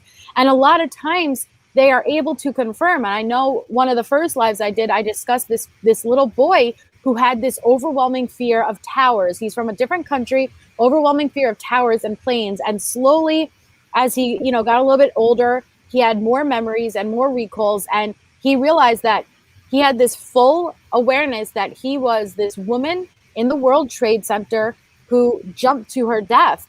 And he eventually remembered the exact name, and his parents were like, we don't understand. It's not like it happened overnight. It slowly happened over a course of a few years. And they're like, they were not born anywhere near when 9/11 was in their life. They're like, it's not something we've talked about. There's no reason why he should have this type of memory, this type of recall. And they took the information that he gave to them and looked it up, and they were able to confirm that there was a woman with that name who died on 9/11. And they contacted that woman's family, and they spoke to that little boy, and they said, we can't explain it, but that's our family member. That's the one who we lost. And it's, how is that possible? And there's many stories of that. There's actually a medical diagnosis of people who get like a head injury and they wake up and they speak a different language. Like, it's not gobbledygook, like it's an actual other language they never knew before, and they're speaking it. And it's like, how could you possibly know, unless something that was just rattled in your brain from somewhere slipped in there, you know? It's crazy. Oh, really, Miss Chronic Chronicles? She said, my son has explained over and over a past life experience. That is amazing. Wow. He mentioned plans with red and white wings and looked up info, and I found info on 1920 planes in Russia. My son is only 5. That is, that fascinates me. And I know we talked about another little boy on Oprah. You guys look up past lives like Oprah. This little redheaded boy who has this full recall of being in, I think it was the Civil War. He was able to draw the entire layout of where his squad was positioned, where the medic stand was, and everything. And they had experts during that time period look at that drawing and confirm that that is exactly how that layout. And how would this boy know it? He said, I remember I was a black male, I was a soldier, and he was like, I was killed by friendly fire. And they were able to confirm it. How is that possible? Tara Lee, mine's the 1960s. I'm Woodstock. Yeah, I like the 50s too. I like the 50s, the classic. I like the fedora suits thing. Yeah, the 50s were cool, and the cars were awesome. Yeah. Flappers and stuff. Oh yeah, no, I definitely like the 50s, but you know, I'm going for more music. What music do I? It's Woodstock, baby. There's no choice what decade you'd have to choose for music, right? In terms of transformative music of the world, the 60s, it would have to be it. That's crazy. I think we're all on the same page with that. Yeah. But you know, with children, it doesn't surprise me that all of these past life stories are with children. You hear it from kids because, you know, they say kids are the most pure of beings, you know. You never hear a grown-up speak of this. It's always the little kids. Right, because they're the closest to the other side. My youngest used to tell stories all the time when he was a little kid about when he was a baby in California and all this stuff he used to do. But I think he's just a liar. That's just what I think. But he used to make up stories all the Fred, time. oh my God, you cracked me up. Something that I truly do believe, just from the things that I've seen in my personal life, children with disabilities, it's, special, illnesses and most of the time, like take an autistic child for an example. I think that they see the spiritual side, a different realm, because my son is autistic, and my little cousin, she's similar to autism, but it's something a little different. Like she's missing a half of a chromosome. Mm-hmm. But both of them, when they were infants, they would look up at the sky and laugh as if something was playing with them or talking to them. And to this day, my son, he's 7. He tells me all the time that he wants to go home when we're at home. And when I ask him where, he won't tell me where, but he always says he wants to go home. And I'll say, well, where's home, baby? We are at home. And he's like, no, this isn't my home. I want to go home. And his whole life, he's seen things that terrified him that I couldn't see. And he's seen things that fascinated him. Like he's woke me up in the middle of the night screaming out at the hallway. Like he's seen a monster and there would be nothing there. So I think I really do. He's tapped into, and he's able to perceive these other dimensions. It's almost as if, they say the veil is thinner for some than it is others. That is why certain people have these abilities that we're taught to suppress from a very young age. And so kids are the closest to the other side. So, but you'll notice as they get older, it's usually up until the age 5, 6, 7 that they're able to have these recalls. They will actively have these memories coming back to them. But once they get to that 7, 8-year-old age, they will no longer have new recalls and new memories, and it'll just kind of slip away and they'll forget. But is that because, the veil is thinner when they're that young, or maybe when they have, like a diagnosis of some sort, or people who, claim, there's a lot of people who could claim that they could talk to the dead or that they could remote view or any of these things, but who's to say that the veil is just not thinner for them? Yeah, our brain is basically a computer, right? And the computer is designed to process information. And so everybody processes information differently. People, who have learning disabilities need to do different types of things to study, to learn, and that kind of thing. And people with autism are also they take information and process information differently. So it only makes sense that it's possible that they're also interpreting other things differently as well, because our brains grow, and our brains, as we get older, our brains change all the time, and our brain keeps growing till we're 25. Our brain hasn't fully developed yet. And so it's always kind of this muscle that's growing and changing. So there's different parts of it that are always sort of taking signals in and processing this information. So everybody sort of sees it differently. So with something like autism, when people see it very radically differently, it's quite possible that they're seeing things that we cannot perceive. Just the same way that they can memorize a phone book from reading it once, right? We have no idea how they're processing that information in the same way. Exactly, because you got to think about it. Like with my son, their senses are heightened.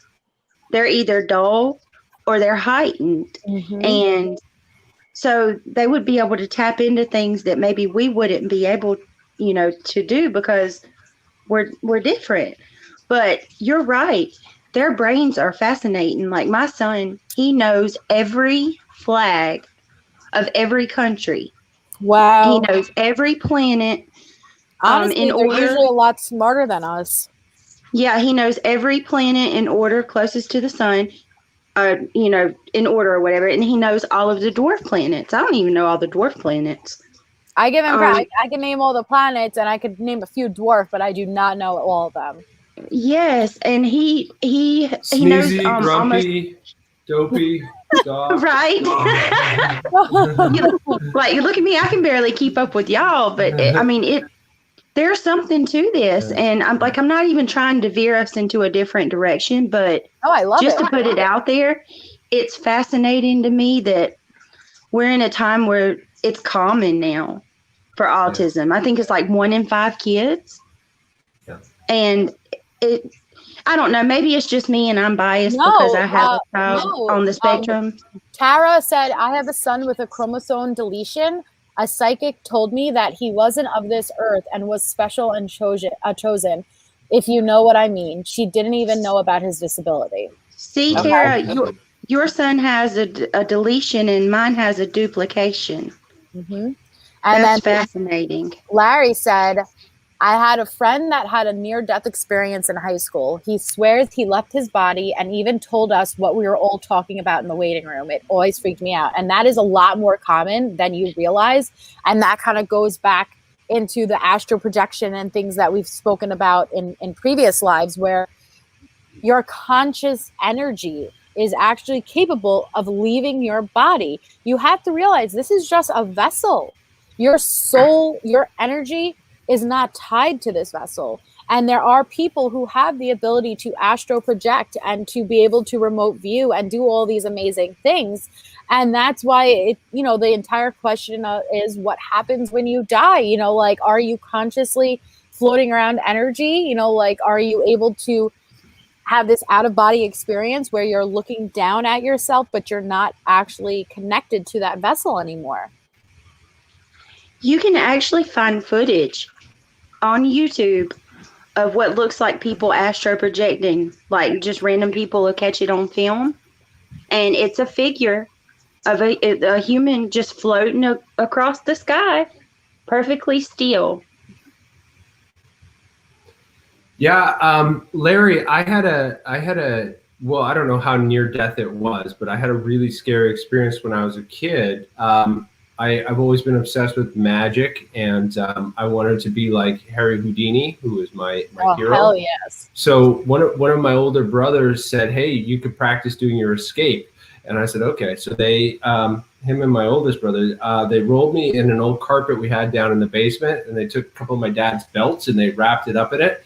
And then they thought it was really funny to put me in the downstairs bathroom bathtub, and they turned on the water. Right. So I couldn't move. And then the water was coming in and I completely panicked. Like I had one of those, I must've been 7 or 8. And I really felt like I flipped around and I was looking down at myself, struggling in the bathtub, wrapped up in this carpet, not being able to move.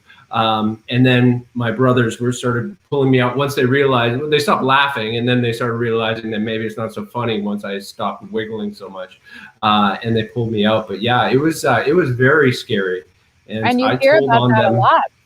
Yeah, and they got in big trouble. Oh, I'm sure they did, because you hear about these instances where you will almost astral project, you will go out of your body. The same thing where it will be a mom they got into a car accident, the car's flipped over and their child is still stuck in it, and they will get this superhuman strength and have the ability to lift these cars up. And just like you said, in situations of extreme fear or panic or this adrenaline rush where you will almost levitate and hover above your own body, you will separate from your vessel and become aware in a different way.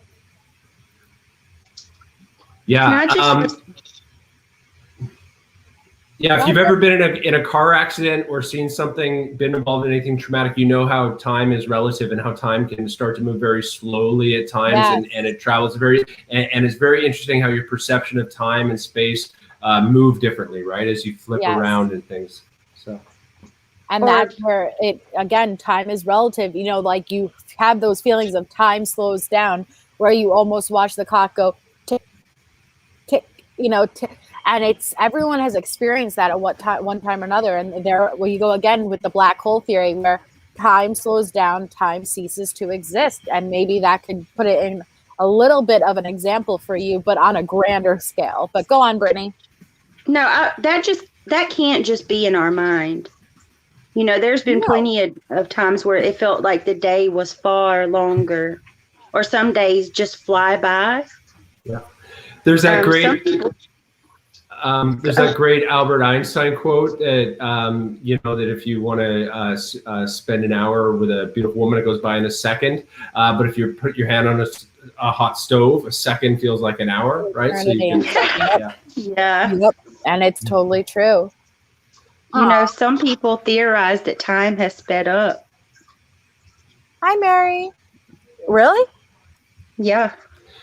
Well, our perception of time speeds up, right? This is interesting. I was talking about this with my youngest son, actually, is sort of got his brain around, because as you get older, you know, if you're 1 year old, your entire life has been a year, right? So then 1 month is 1/12 of your life, and therefore time seems to move slower. But as you get older, time seems to go faster because there's been longer distances between you and when you were born. So your actual perception of time changes as you get older, which is fascinating. It really is. And I'm not trying to bring out the paper again, you know, but it's just because I do better with physical. Like, if we are like, and this is what I meant by, you know, we'll go through time travel one day, because this is really all it is.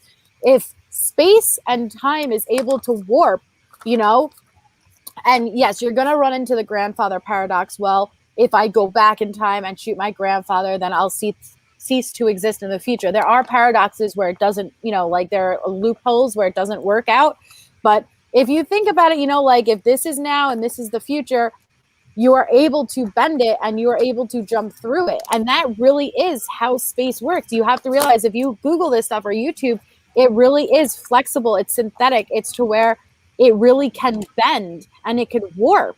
And that's where the whole time travel theory comes into play. And I just find that fascinating. Like, and I started with Einstein's theory of relativity. In order to understand these types of concepts, you have to go down to the basics, which is Einstein's theory of relativity. And they put it, as embarrassing as it is, they put it in like a cartoon version, you know, to try to explain it to a kid. That's how I started like to realize it, because I didn't fall in love with it until my 20s. And once you understand the basic breakdown, I mean, I do a horrible job trying to relay it and explain it, but it took forever for my brain to understand it. But once it did, I realized this is magic. Like, who cares about these superheroes? And can you imagine, like, our own universe, and also what's happening on a micro scale? If you start to study microphysics don't obey the same laws of physics as we do on a bigger scale. They obey its own laws of physics, which is amazing. In Egyptian times, humans lived till 200. Really?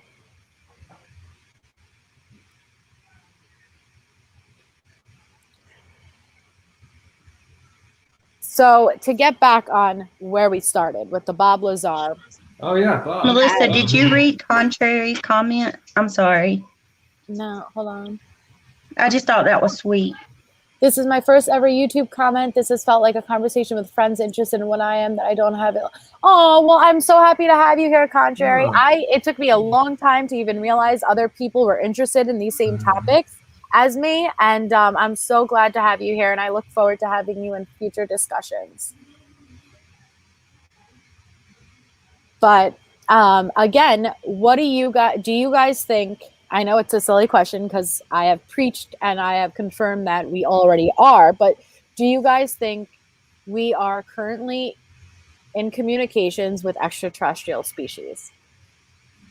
I don't know if in communication, I guess it would depend on what you mean by communication. I don't think that we have, like, you know, we're sitting down and having lunch and exchanging information.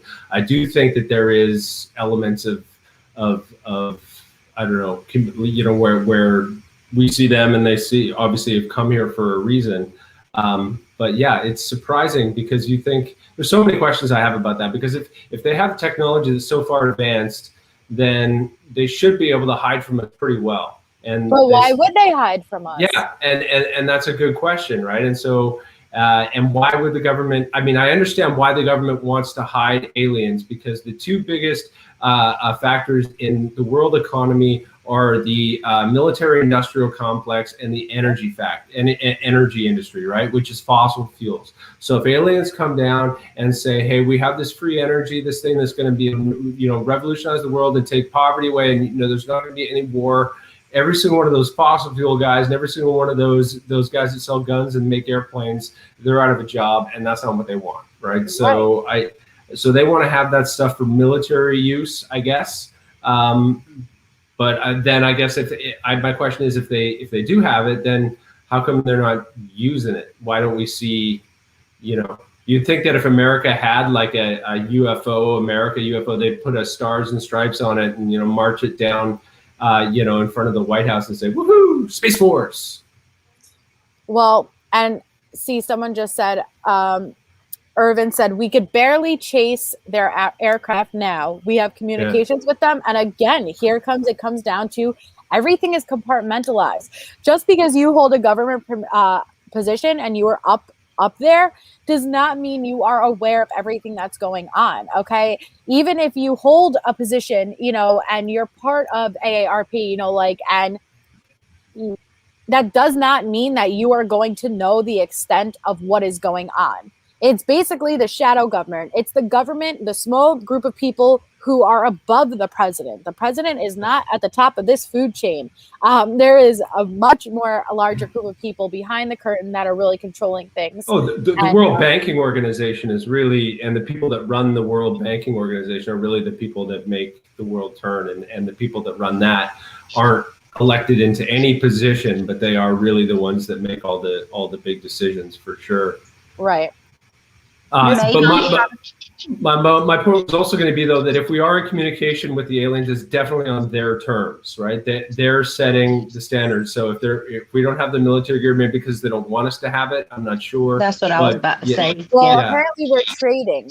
We're trading technology for, and as much as horrible as it is, for humans.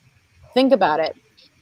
If we became in communication with some type of alien species and we were the prominent race, we were more advanced than them, we would want to know what are they made out of, what are their DNA, what is this. So if we got into a deal with them where we would trade our technology and all these abduction stories, okay, all these vanishings of people, apparently, some of these high up government officials have confirmed that we basically agree that they can come in and abduct people and do these experiments, and just like Miss Chronicles said. Yeah, maybe they'll let us choose. We could send them like Chris Watts and Bill Cosby, right? Go do your experiments on them. But keep in mind, where everyone always says, well, if we were in communication with aliens, why wouldn't they come and land on the White House lawn? Well, think about it. They always do come in areas that are unpopulated. It's always, like in the fields, the wheatgrass fields and the cornfields, are not a lot of people to witness. I don't know. I personally think they don't need our technology, Irvin. They'd want us. They'd want to see who they are. And they're also they're mating. A lot of these people who have this recall and these abduction stories claim that they were forced into sexual relations. Basically, they have no control over their body. Like, there's this overwhelming calming sense where they are almost communicating telepathically with you, but they want to interbreed the two species where it is half human and it's half alien. I've met people like that.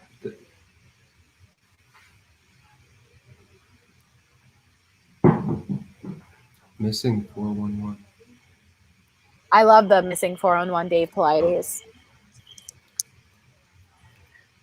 Well, who's to say that they haven't done a full takeover, Irvin? That goes back into, there's a huge jump in evolution from ape to man. Never before in the whole history of evolution has there been that much of a jump from ape to conscious beings and where we are today. So a lot of people allege that we basically are monkeys in another alien zoo where they came in. We were naturally, wherever we were at in evolution, and they tinkered with our DNA. They screwed around a little bit and they created us. So who's to say that they're not our God? And that's the same thing with the moon, this fixed stationary thing that you could only see one side of the moon. You could never see the dark side of the moon. And at some point, people believe that is hollow, and that is because it was constantly observing Earth. That to have a tidal lock, that moon, there's already so many anomalies with it, but there is, in the entire known universe, there is no other moon that is in a perfect tidal lock with its planet to the point where we are never able to see the dark side of it.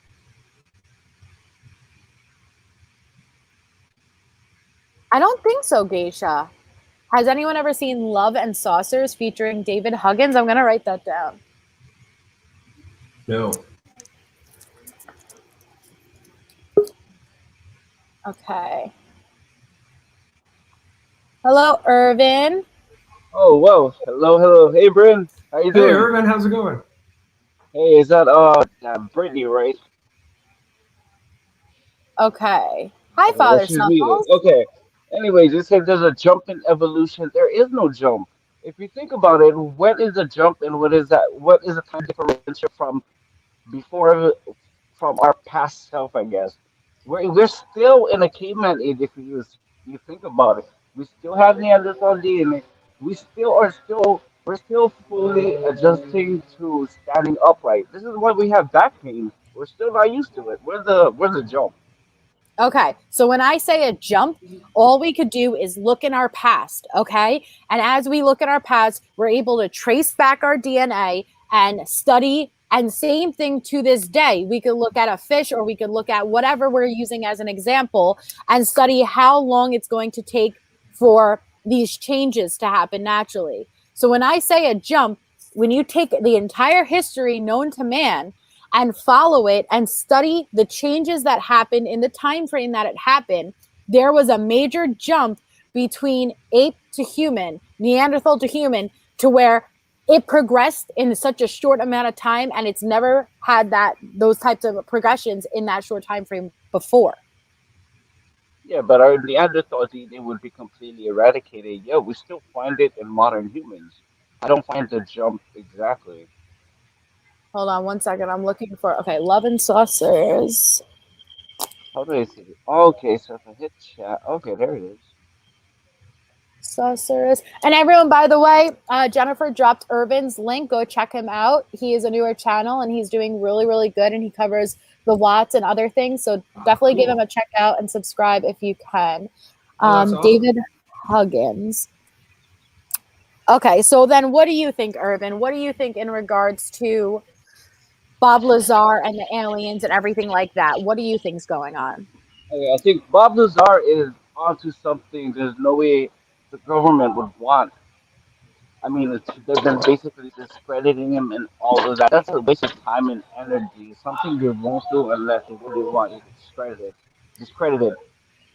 So he's legit, basically, but I don't think we have any communications with alien life forms or being experimented on. I just don't see it. You don't see it. I don't see the reason why. If they could, why not just do it? And why do it covertly? If they can make it here, they probably have an objective. So why waste their time hovering around us hiding in secret? Just go for it. Who's saying they're doing it in secret?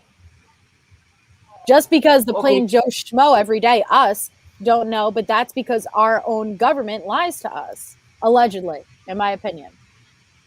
Right, but there would have been more cases where we actually seen them and all of that. But Hasn't there been? Who are these aliens? Like what? Grainy photos, videos of Bigfoot? Our own government, turn on the news right now. We have the TikTok incident where they've already released that. The only thing that, you know, they slowly release this information to us. They're not going to just jump and give us what I've discussed in other lives is Project Blue Book and Operation Paperclip and all these things where this was happening 50, 60 years ago. Okay. If that was already going on then, can you only imagine what's going on now? They are aware of this, okay? But what they do is they have the ability to control the narrative. The same thing with Bob Lazar. What did they do? They erased his entire history the moment he became liable because they want to discredit you. Yeah. So, Irvin, I think has nothing to do with. Go ahead, Ben.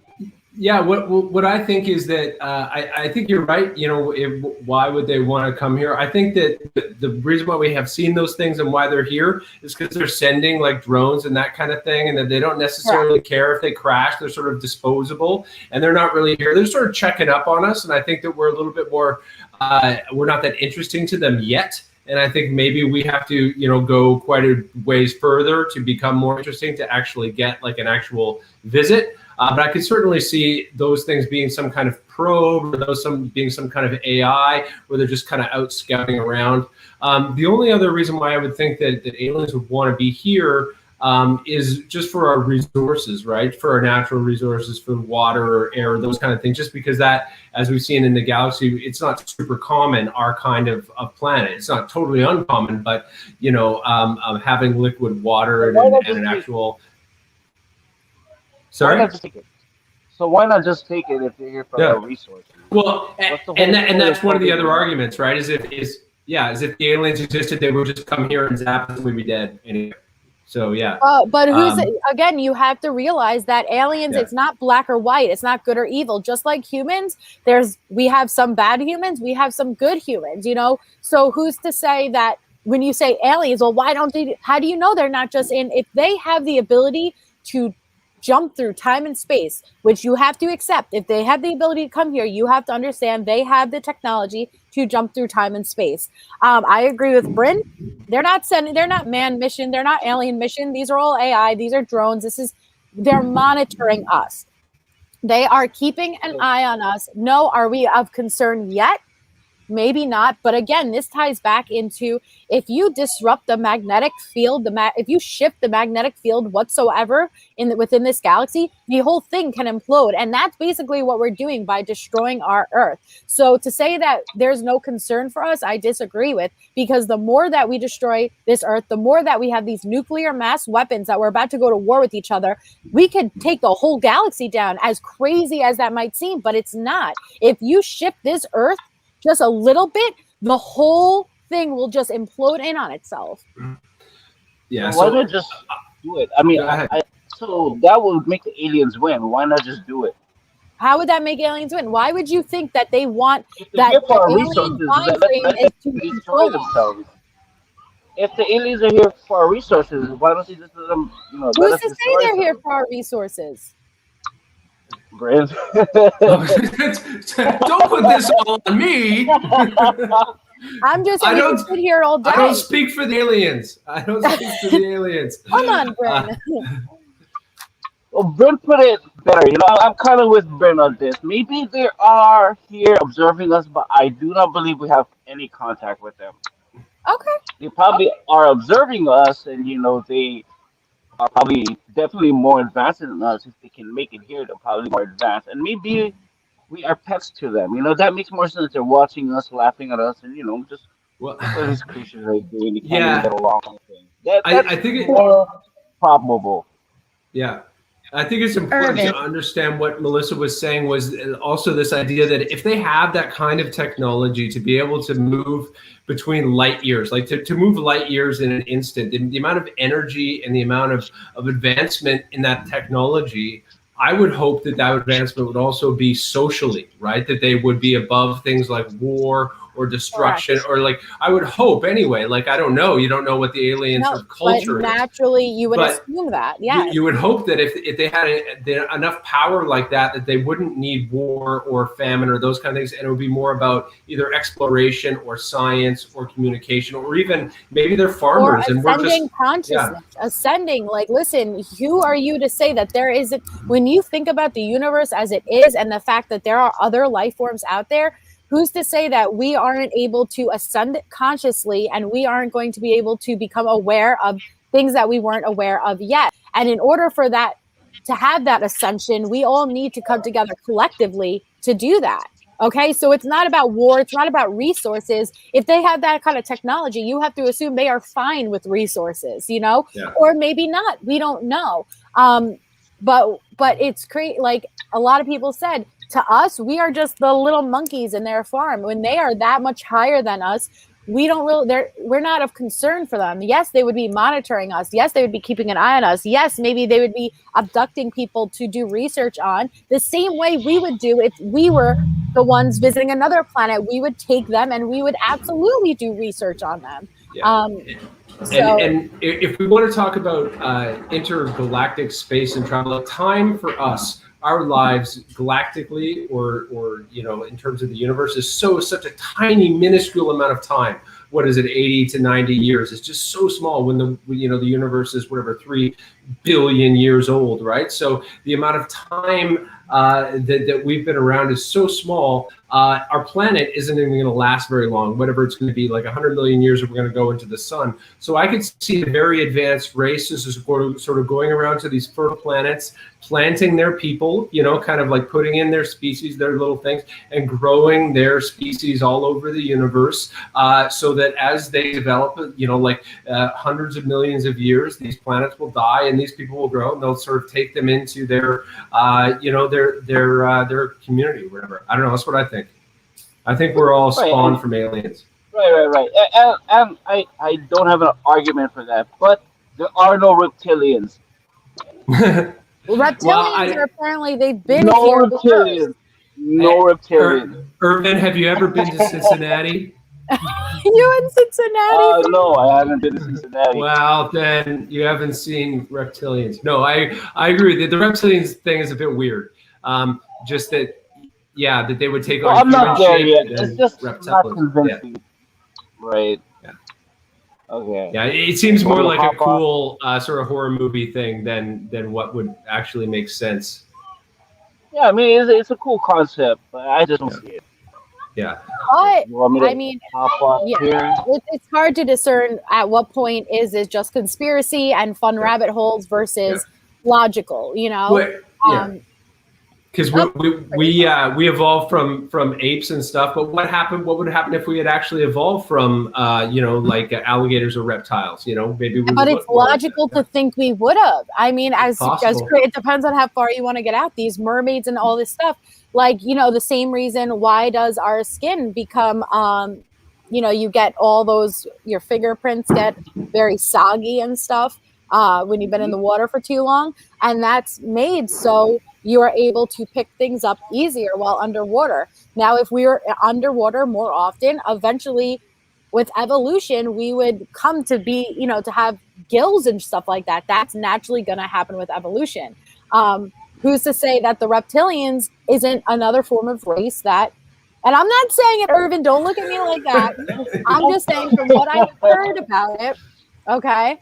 But the reptilians apparently were here first. And this is where you could look into Laura Eisenhower, the President Eisenhower's granddaughter, and she talks a lot about reptilians and how they want to keep us in this negative low frequency, this negative low energy where they feed off of it. They get power from that. Yeah, well, Eisenhower's daughter is just Eisenhower's daughter. Who is she really? She's just a daughter of some, famous president. Right. General turned president, right? General and president is, I think they're different. General turned president. You want me to hop off here? I'm not sure how to do this. You're more than welcome to stay up. Do you believe Bob Lazar? Do you believe he held the position that he held? I think it's been proved at this point. But there's a couple of things. There's no trace of his education and past and stuff like that. There's just no way. Like, that just doesn't happen unless there's government involvement. You can't just erase everything about this guy. And why go through all that effort for this guy? So if he's just some lunatic, I'll be like, let him talk. Let him talk himself out. It doesn't matter. And there is evidence that he did work there. He has an old pass that has his face on it that allowed him to get in there. His name appears in a phone book for the Los Alamos Center, whatever, where they're doing all of the missile launch testing. So his name has appeared in several places, and that they weren't able to totally erase. And no one's ever been able to explain why his name would be there during the times that he said he was there. Right. Mm-hmm. Yeah, he's definitely legit, and the things he comes up with is pretty scary. So just imagine what he knew then to what they're working on now. I mean, hopefully they don't have his brain, but I'm pretty sure they advance somewhat forward. But I mean, he was working on propulsion, right? Yes. And reverse engineering, that's right. And reverse engineering. So if since I believe him and that's what he was working on, I'm gonna have to say I guess I do believe in aliens because why would he be working on those things? He's reverse engineering something top secret. So I do believe it. Yay. Or boo. Yeah. Well, again, who's to say Yeah. that this aircraft that they are working on are from an alien or extraterrestrial species somewhere aside or from Earth versus a prehistoric and ancient advanced civilization that was already here on Earth.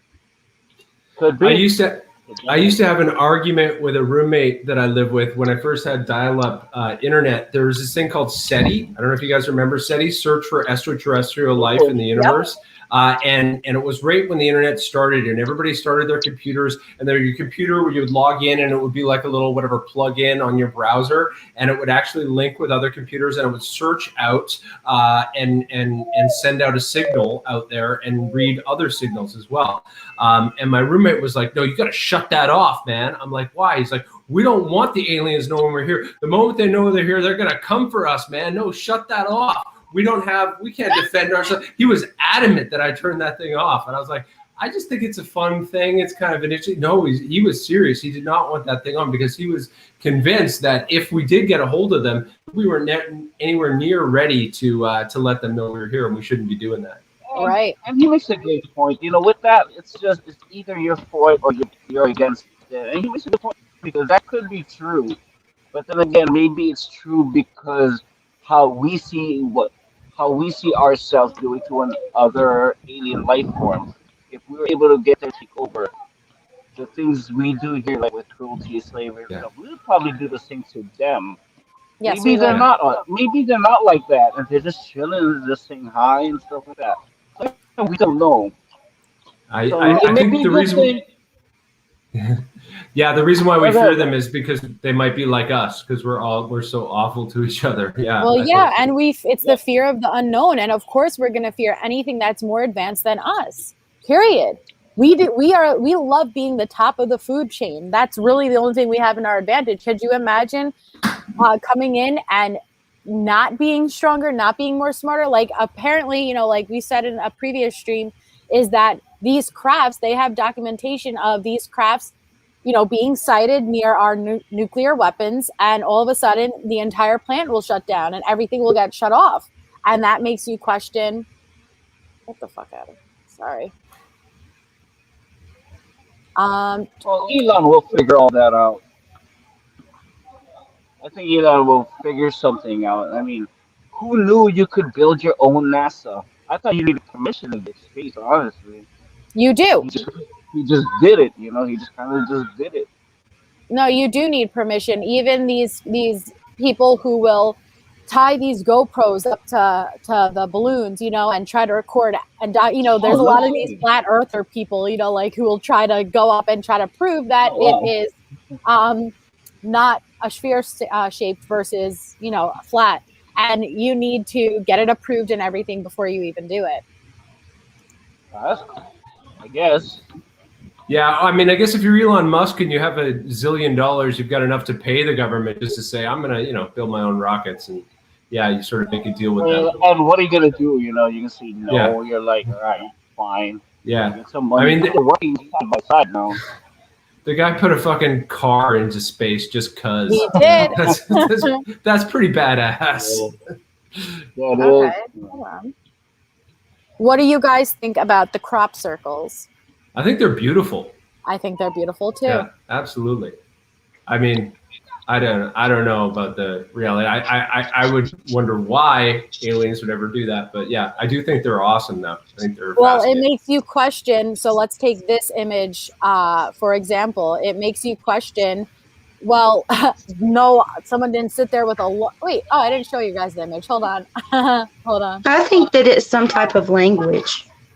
Is their way of communication. Is it a language, or did some craft of some sort land in that spot? I mean, I don't know.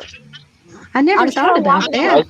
But probably some of the them first aren't. crop circles were legit.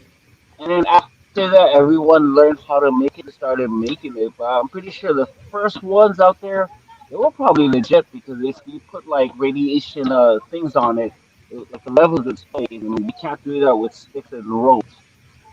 I'm pretty sure the first ones they were legit, and everyone just started copying the hell out of them.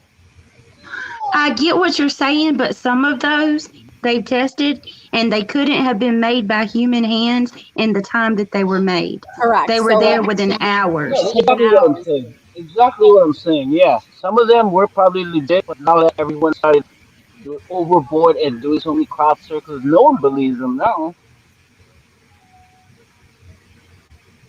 They will go to bed one night, and they will wake up, um, and they will, what's it called? A couple hours later, there'll be these crop circles, and they'll be able to determine whether or not they were made by man, depending on like the way that the crops are laid. So like the way that like if you step over a field of grass, like you could tell depending on your shoe print the way it was lit. And there is no evidence that this was ever done by a man-made machine. It's almost as if they're all so perfectly, like, look at the cement, what is the word? Oh my god, this symmetry. Thank you, Bryn. I gotta go back to school. The symmetry, it's just astounding. I did see one that I thought was fascinating where the guy, he made his own crop circle, and by putting boards on their feet and putting it and laying boards down and that. I saw that. And then they showed another crop circle, but all of the crops were like this. They were meshed together and laid down, and it would just you wouldn't be able to do that with a board or with people. It's like it was like they were knit together or whatever, that's woven together. That was freaky. They were intertwined. You're right. They were both this way and that way, and the pieces of grass or the field, whatever, were intertwined. I did see that because they did try to recreate it themselves. First of all, they were able to do it within a couple of hours with multiple people, but you're right. They had to use boards to try to not, to try to recreate this the best that they could, but they still could not figure out any logical explanation. Now, I'm sure there's been a bunch of crop circles that were man-made, yes, but we're really talking about, like Irvin said, more in the beginning, like where did these come from? And I know a few people are talking about, well, it's a language. It's some form of language that they're speaking. Well, do you know how like the whistleblowers say that there are Oh, go ahead, Brittany. I'm sorry. No, I'm sorry. You know how the whistleblowers, when they come forward, they say there's like different species of aliens. So maybe that's they're leaving each other messages saying, hey, I covered this territory, or I did whatever you know what I'm saying? Yes, that's interesting. Yeah, so meaning if they left those things as a message for a language, there must be someone who understands them here or something. Maybe they send one guy down here to, like, I guess, observe, and when they see this, they're like, all right, cool, I got your message. I mean, they wouldn't leave these things, for our people to not understand. There must be someone out here that doesn't understand this language or sign. That's just me, though. Hi, Stephanie. Okay, so Gina asks, do y'all think aliens created Stonehenge? That's a good question. Stonehenge, and the other one I wonder about is the Easter Island things, the heads on the Easter Island, and then there's another set on the exact opposite side of the world. I think it's South America or something like that. Yeah, I don't know. Stonehenge is an interesting one too as well, because there's a lot of things that are connected to things like astrology and where the stars are and how stuff aligns, and so it's kind of I believe that the Nephilim created Stonehenge. Here comes Brittany. I love it. The Nephilim. Uh-oh. That's just my opinion. No, I love it. What do you think, Irvin? Do you know about Stonehenge? I don't know. I think it's probably man-made by some lost technology, but it's kind of hard to align those things with olden days tools. So there's got to be something. Plus, those things are heavy. How the hell you do that? I think that I don't know if it was necessarily made by aliens. I think places like this are significant. The exact coordinates, whether it is some type of, I don't know how to put it, like portal or some type of energy that exists. Good night, Rena.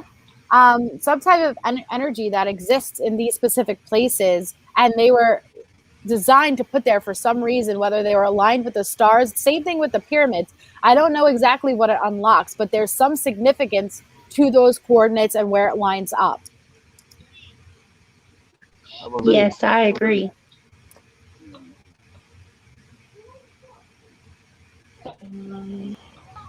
Look at that. Look how beautiful that is. Like, how? And Yeah, these that is were gorgeous. done overnight, pretty much, right? So, like, the story goes, some people will live in that area, so it wasn't there the day before, the night of, the next morning is there. So, I mean, that's beautiful and, geometrically done in a short amount of time. Well, I agree. Well, karma's a bitch. I agree that the pyramids weren't made by humans, at least during that time with that technology or lack of technology. There either was some form of an advanced human race during that time, or they had some type of intervention that helped them. Bryn, what do you think in regards to the pyramids? It's interesting. I don't know if anybody else has been to the pyramids. No, you have? I've been to the pyramids, and it's one of those things where you look at it and you just can't. It was hard to fathom that people could make that. Like, it was just like you go, we couldn't even make that now with the amount of construction things that we have, like Correct. material and that kind of thing. So the immensity and the size of it, like Each pictures, stone was heavier than an elephant. Each individual stone. and the stones were like the size of small garages. Like, they're just so massive, and there's 3 of them, and they're so huge. And there's definitely a spooky energy around the. I mean, I had a really bad experience. I got robbed when I was around the pyramids. Yeah, we got we took a horse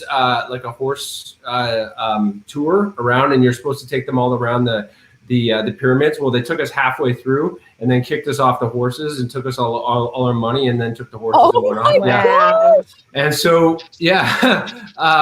so that was kind of scary, but yeah, it's one of those things where the pictures just, it's like, yeah, you have a hard time sort of comprehending the size of it. It's very much like, if you ever, like, I've been to New York City 2 years ago for the first time, right? Like, you see it on TV, but when you get there, you just can't explain it, right? Like, you just have to kind of see it to believe it. You have to be standing in Times Square to understand what that insanity is, right? Right. So yeah, the immensity of them, I just didn't, this whole desert, and then all of a sudden these 3 giant monoliths coming out. For what reason? Why? Like, it just, so yeah, I have a lot of questions about the pyramids. What did it feel like? Did you feel a certain energy? Yeah, it just felt spooky. It felt like, it was just sort of like, I mean, we were there around dusk, and you also have to understand where those are situated is like the worst part of the city, and it's disgusting. And the amount of smog that is there, like smoke and fumes and that kind of thing that are hanging in the city, it certainly doesn't look like this or when I was there, right? Like, it was very humid and muggy, and it was like, yeah, it felt a little bit like, do you ever watch like Narcos? Yes. You know how they use that haze, that filter on Narcos when they're in Mexico? It kind of felt like that. Yeah. That's what it felt like, yeah. Really? Wow. Yeah. Wow. Yeah, I really believe that those are ancient portals. Yeah, and they get really upset if you touch them, and they get really upset if you try and climb on. Yeah, they're very obviously touchy about their pyramids. I understand it's their biggest, whatever treasure, world wonder. They won't let you go up on them? No, you can't go anywhere near them. There's like 14-year-olds with guns, and all the army guys there were 14. I swear to God, it was scary.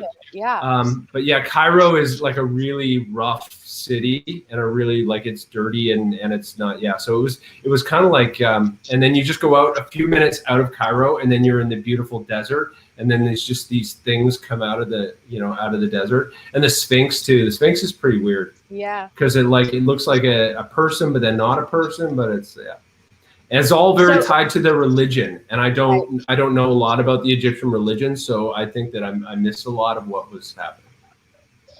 Well, those are like their temples. Yeah. Those are like their There were what's that? tombs, my understanding is right, where the for the kings and the pharaohs. queens, they would be the pharaohs. They would go there, and they would each have their own little enshrined Right. tombs with all their gold and jewels and their secrets and all that kind of stuff. And they still think there's hidden tombs, and well, they know there's hidden tombs and all that stuff there, but they don't want to go in there because they're worried that it's going to damage it, and you're going to open it up, and if you expose it to oxygen, or they're also worried about like booby traps kind of things, right? If you move one rock, then the whole part of it is going to come down. So. Right. And just like Carmen's a bitch said, some theories are the pyramids are an ancient power source, and absolutely, I've done a lot of research on that in regards to during that time. We have electricity. That is what we use as our power source today. But there's something about those coordinates and that location to where it perfectly aligns with true north, and how they were able to even determine that. And they didn't even have the full understanding of the stars at that point. But it's some sort of power source that is generated with soul energy. And I don't know what that's supposed to mean. And yes, you're also right that they are strategically placed around the world. It's not only in Egypt, in Antarctica, 3 perfectly aligned pyramids, just like this one, is also being unearthed while the ice is melting. Same thing on the moon. Same thing on Mars. These 3 strategic pyramids. What is it meant to be? Right. They say that inside of those, there's no proof of like soot from torches or whatever they might have used to light it up. And then you learn about the Baghdad battery and, things that they had back in the day that we're told they didn't have from ancient technology. But I'm disappointed to find out that that's in such a bad area. Right. And apparently Stonehenge too. It's like right off the parkway or something. Like you just get off right off the exit, and they're like, you would never expect such a beautiful place, such a talked about place. It's like right off the freeway, and you get right off, and it's there. I'm like, really? Like, Sadly, the other one as well was the Taj Mahal, which is the most opulent building that I've ever been to, and that is surrounded by the worst slums and the most abject poverty I've ever seen in my entire life. Crazy. Yeah, and then you walk in and there's literally golden walls, and furniture, enshrined in gold, like the whole thing is marble and like it's and that just that kind of dichotomy was very shocking. So that's so bizarre. Do you think, had the area at the pyramids not been so slummy and such a bad environment, do you think you still would have got that vibe? That scary vibe? Maybe. I also think it was my experience that I had there, because I didn't have a good experience because we got robbed, and I was sort of afraid the whole time. The whole thing was a bit sketchy with the guy and just the horse, and I was kind of nervous, and it was it was one of those things where you kind of just hope it goes okay. And there was a few times that I think we were just happy to get out of there without getting hurt. So that's so like that definitely affected my memory of the place. Because I totally believe in I totally believe in like energy and stuff, and that inanimate objects can absorb energy and trauma. It's the same thing where right over by me, there's a memorial of 9/11, and there's one of the steel beams. And as loony as it sounds, like I would close my eyes and I would put my hand on it, and I would be able to feel the energy from that day. And I believe that you can pick up on these things. I mean, like we said, you are taught to suppress these abilities from when you were very young, from when you're first born. But we do know, even as, you take 100 people who claim that they have these type of abilities, even if 99 of them are wrong, one of them is still right. And the CIA wouldn't have had these projects that we've discussed previously if there weren't some type of abilities that we really do have. So I always wanted to go to these places and see what type of energy you pick up on. Yeah, I believe in that 100% because they say that when you go, if you visit Jerusalem, as soon as you come over to the hill, to enter in the city, you get this feeling.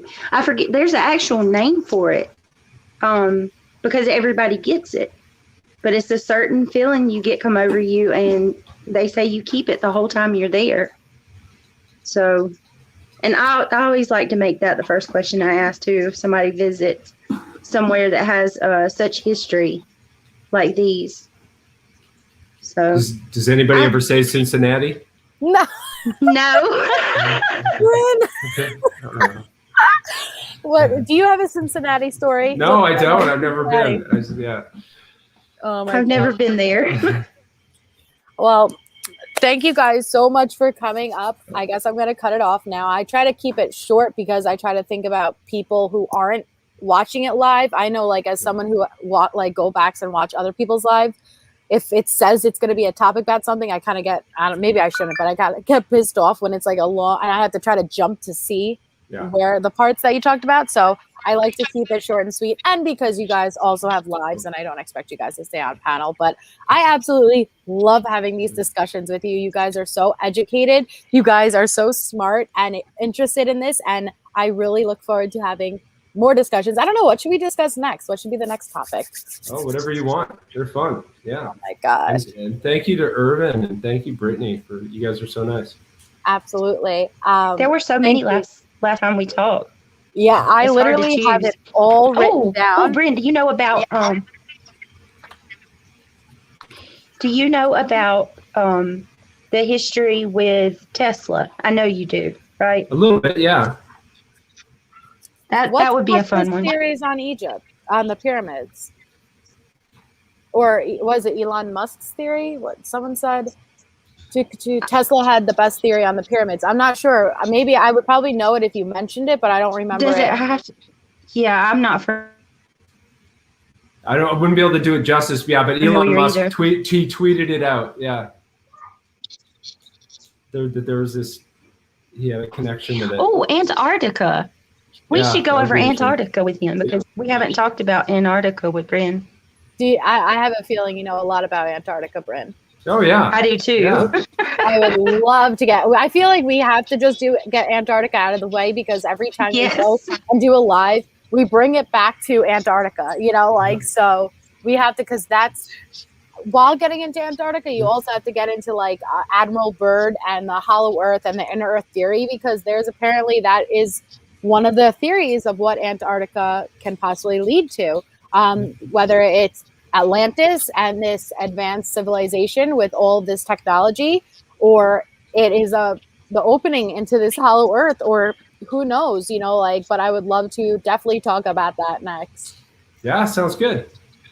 Okay, well, thank you to each and every one of you. Thank you for everyone in the chat for being so kind and respectful, and I very much look forward to seeing you guys again soon.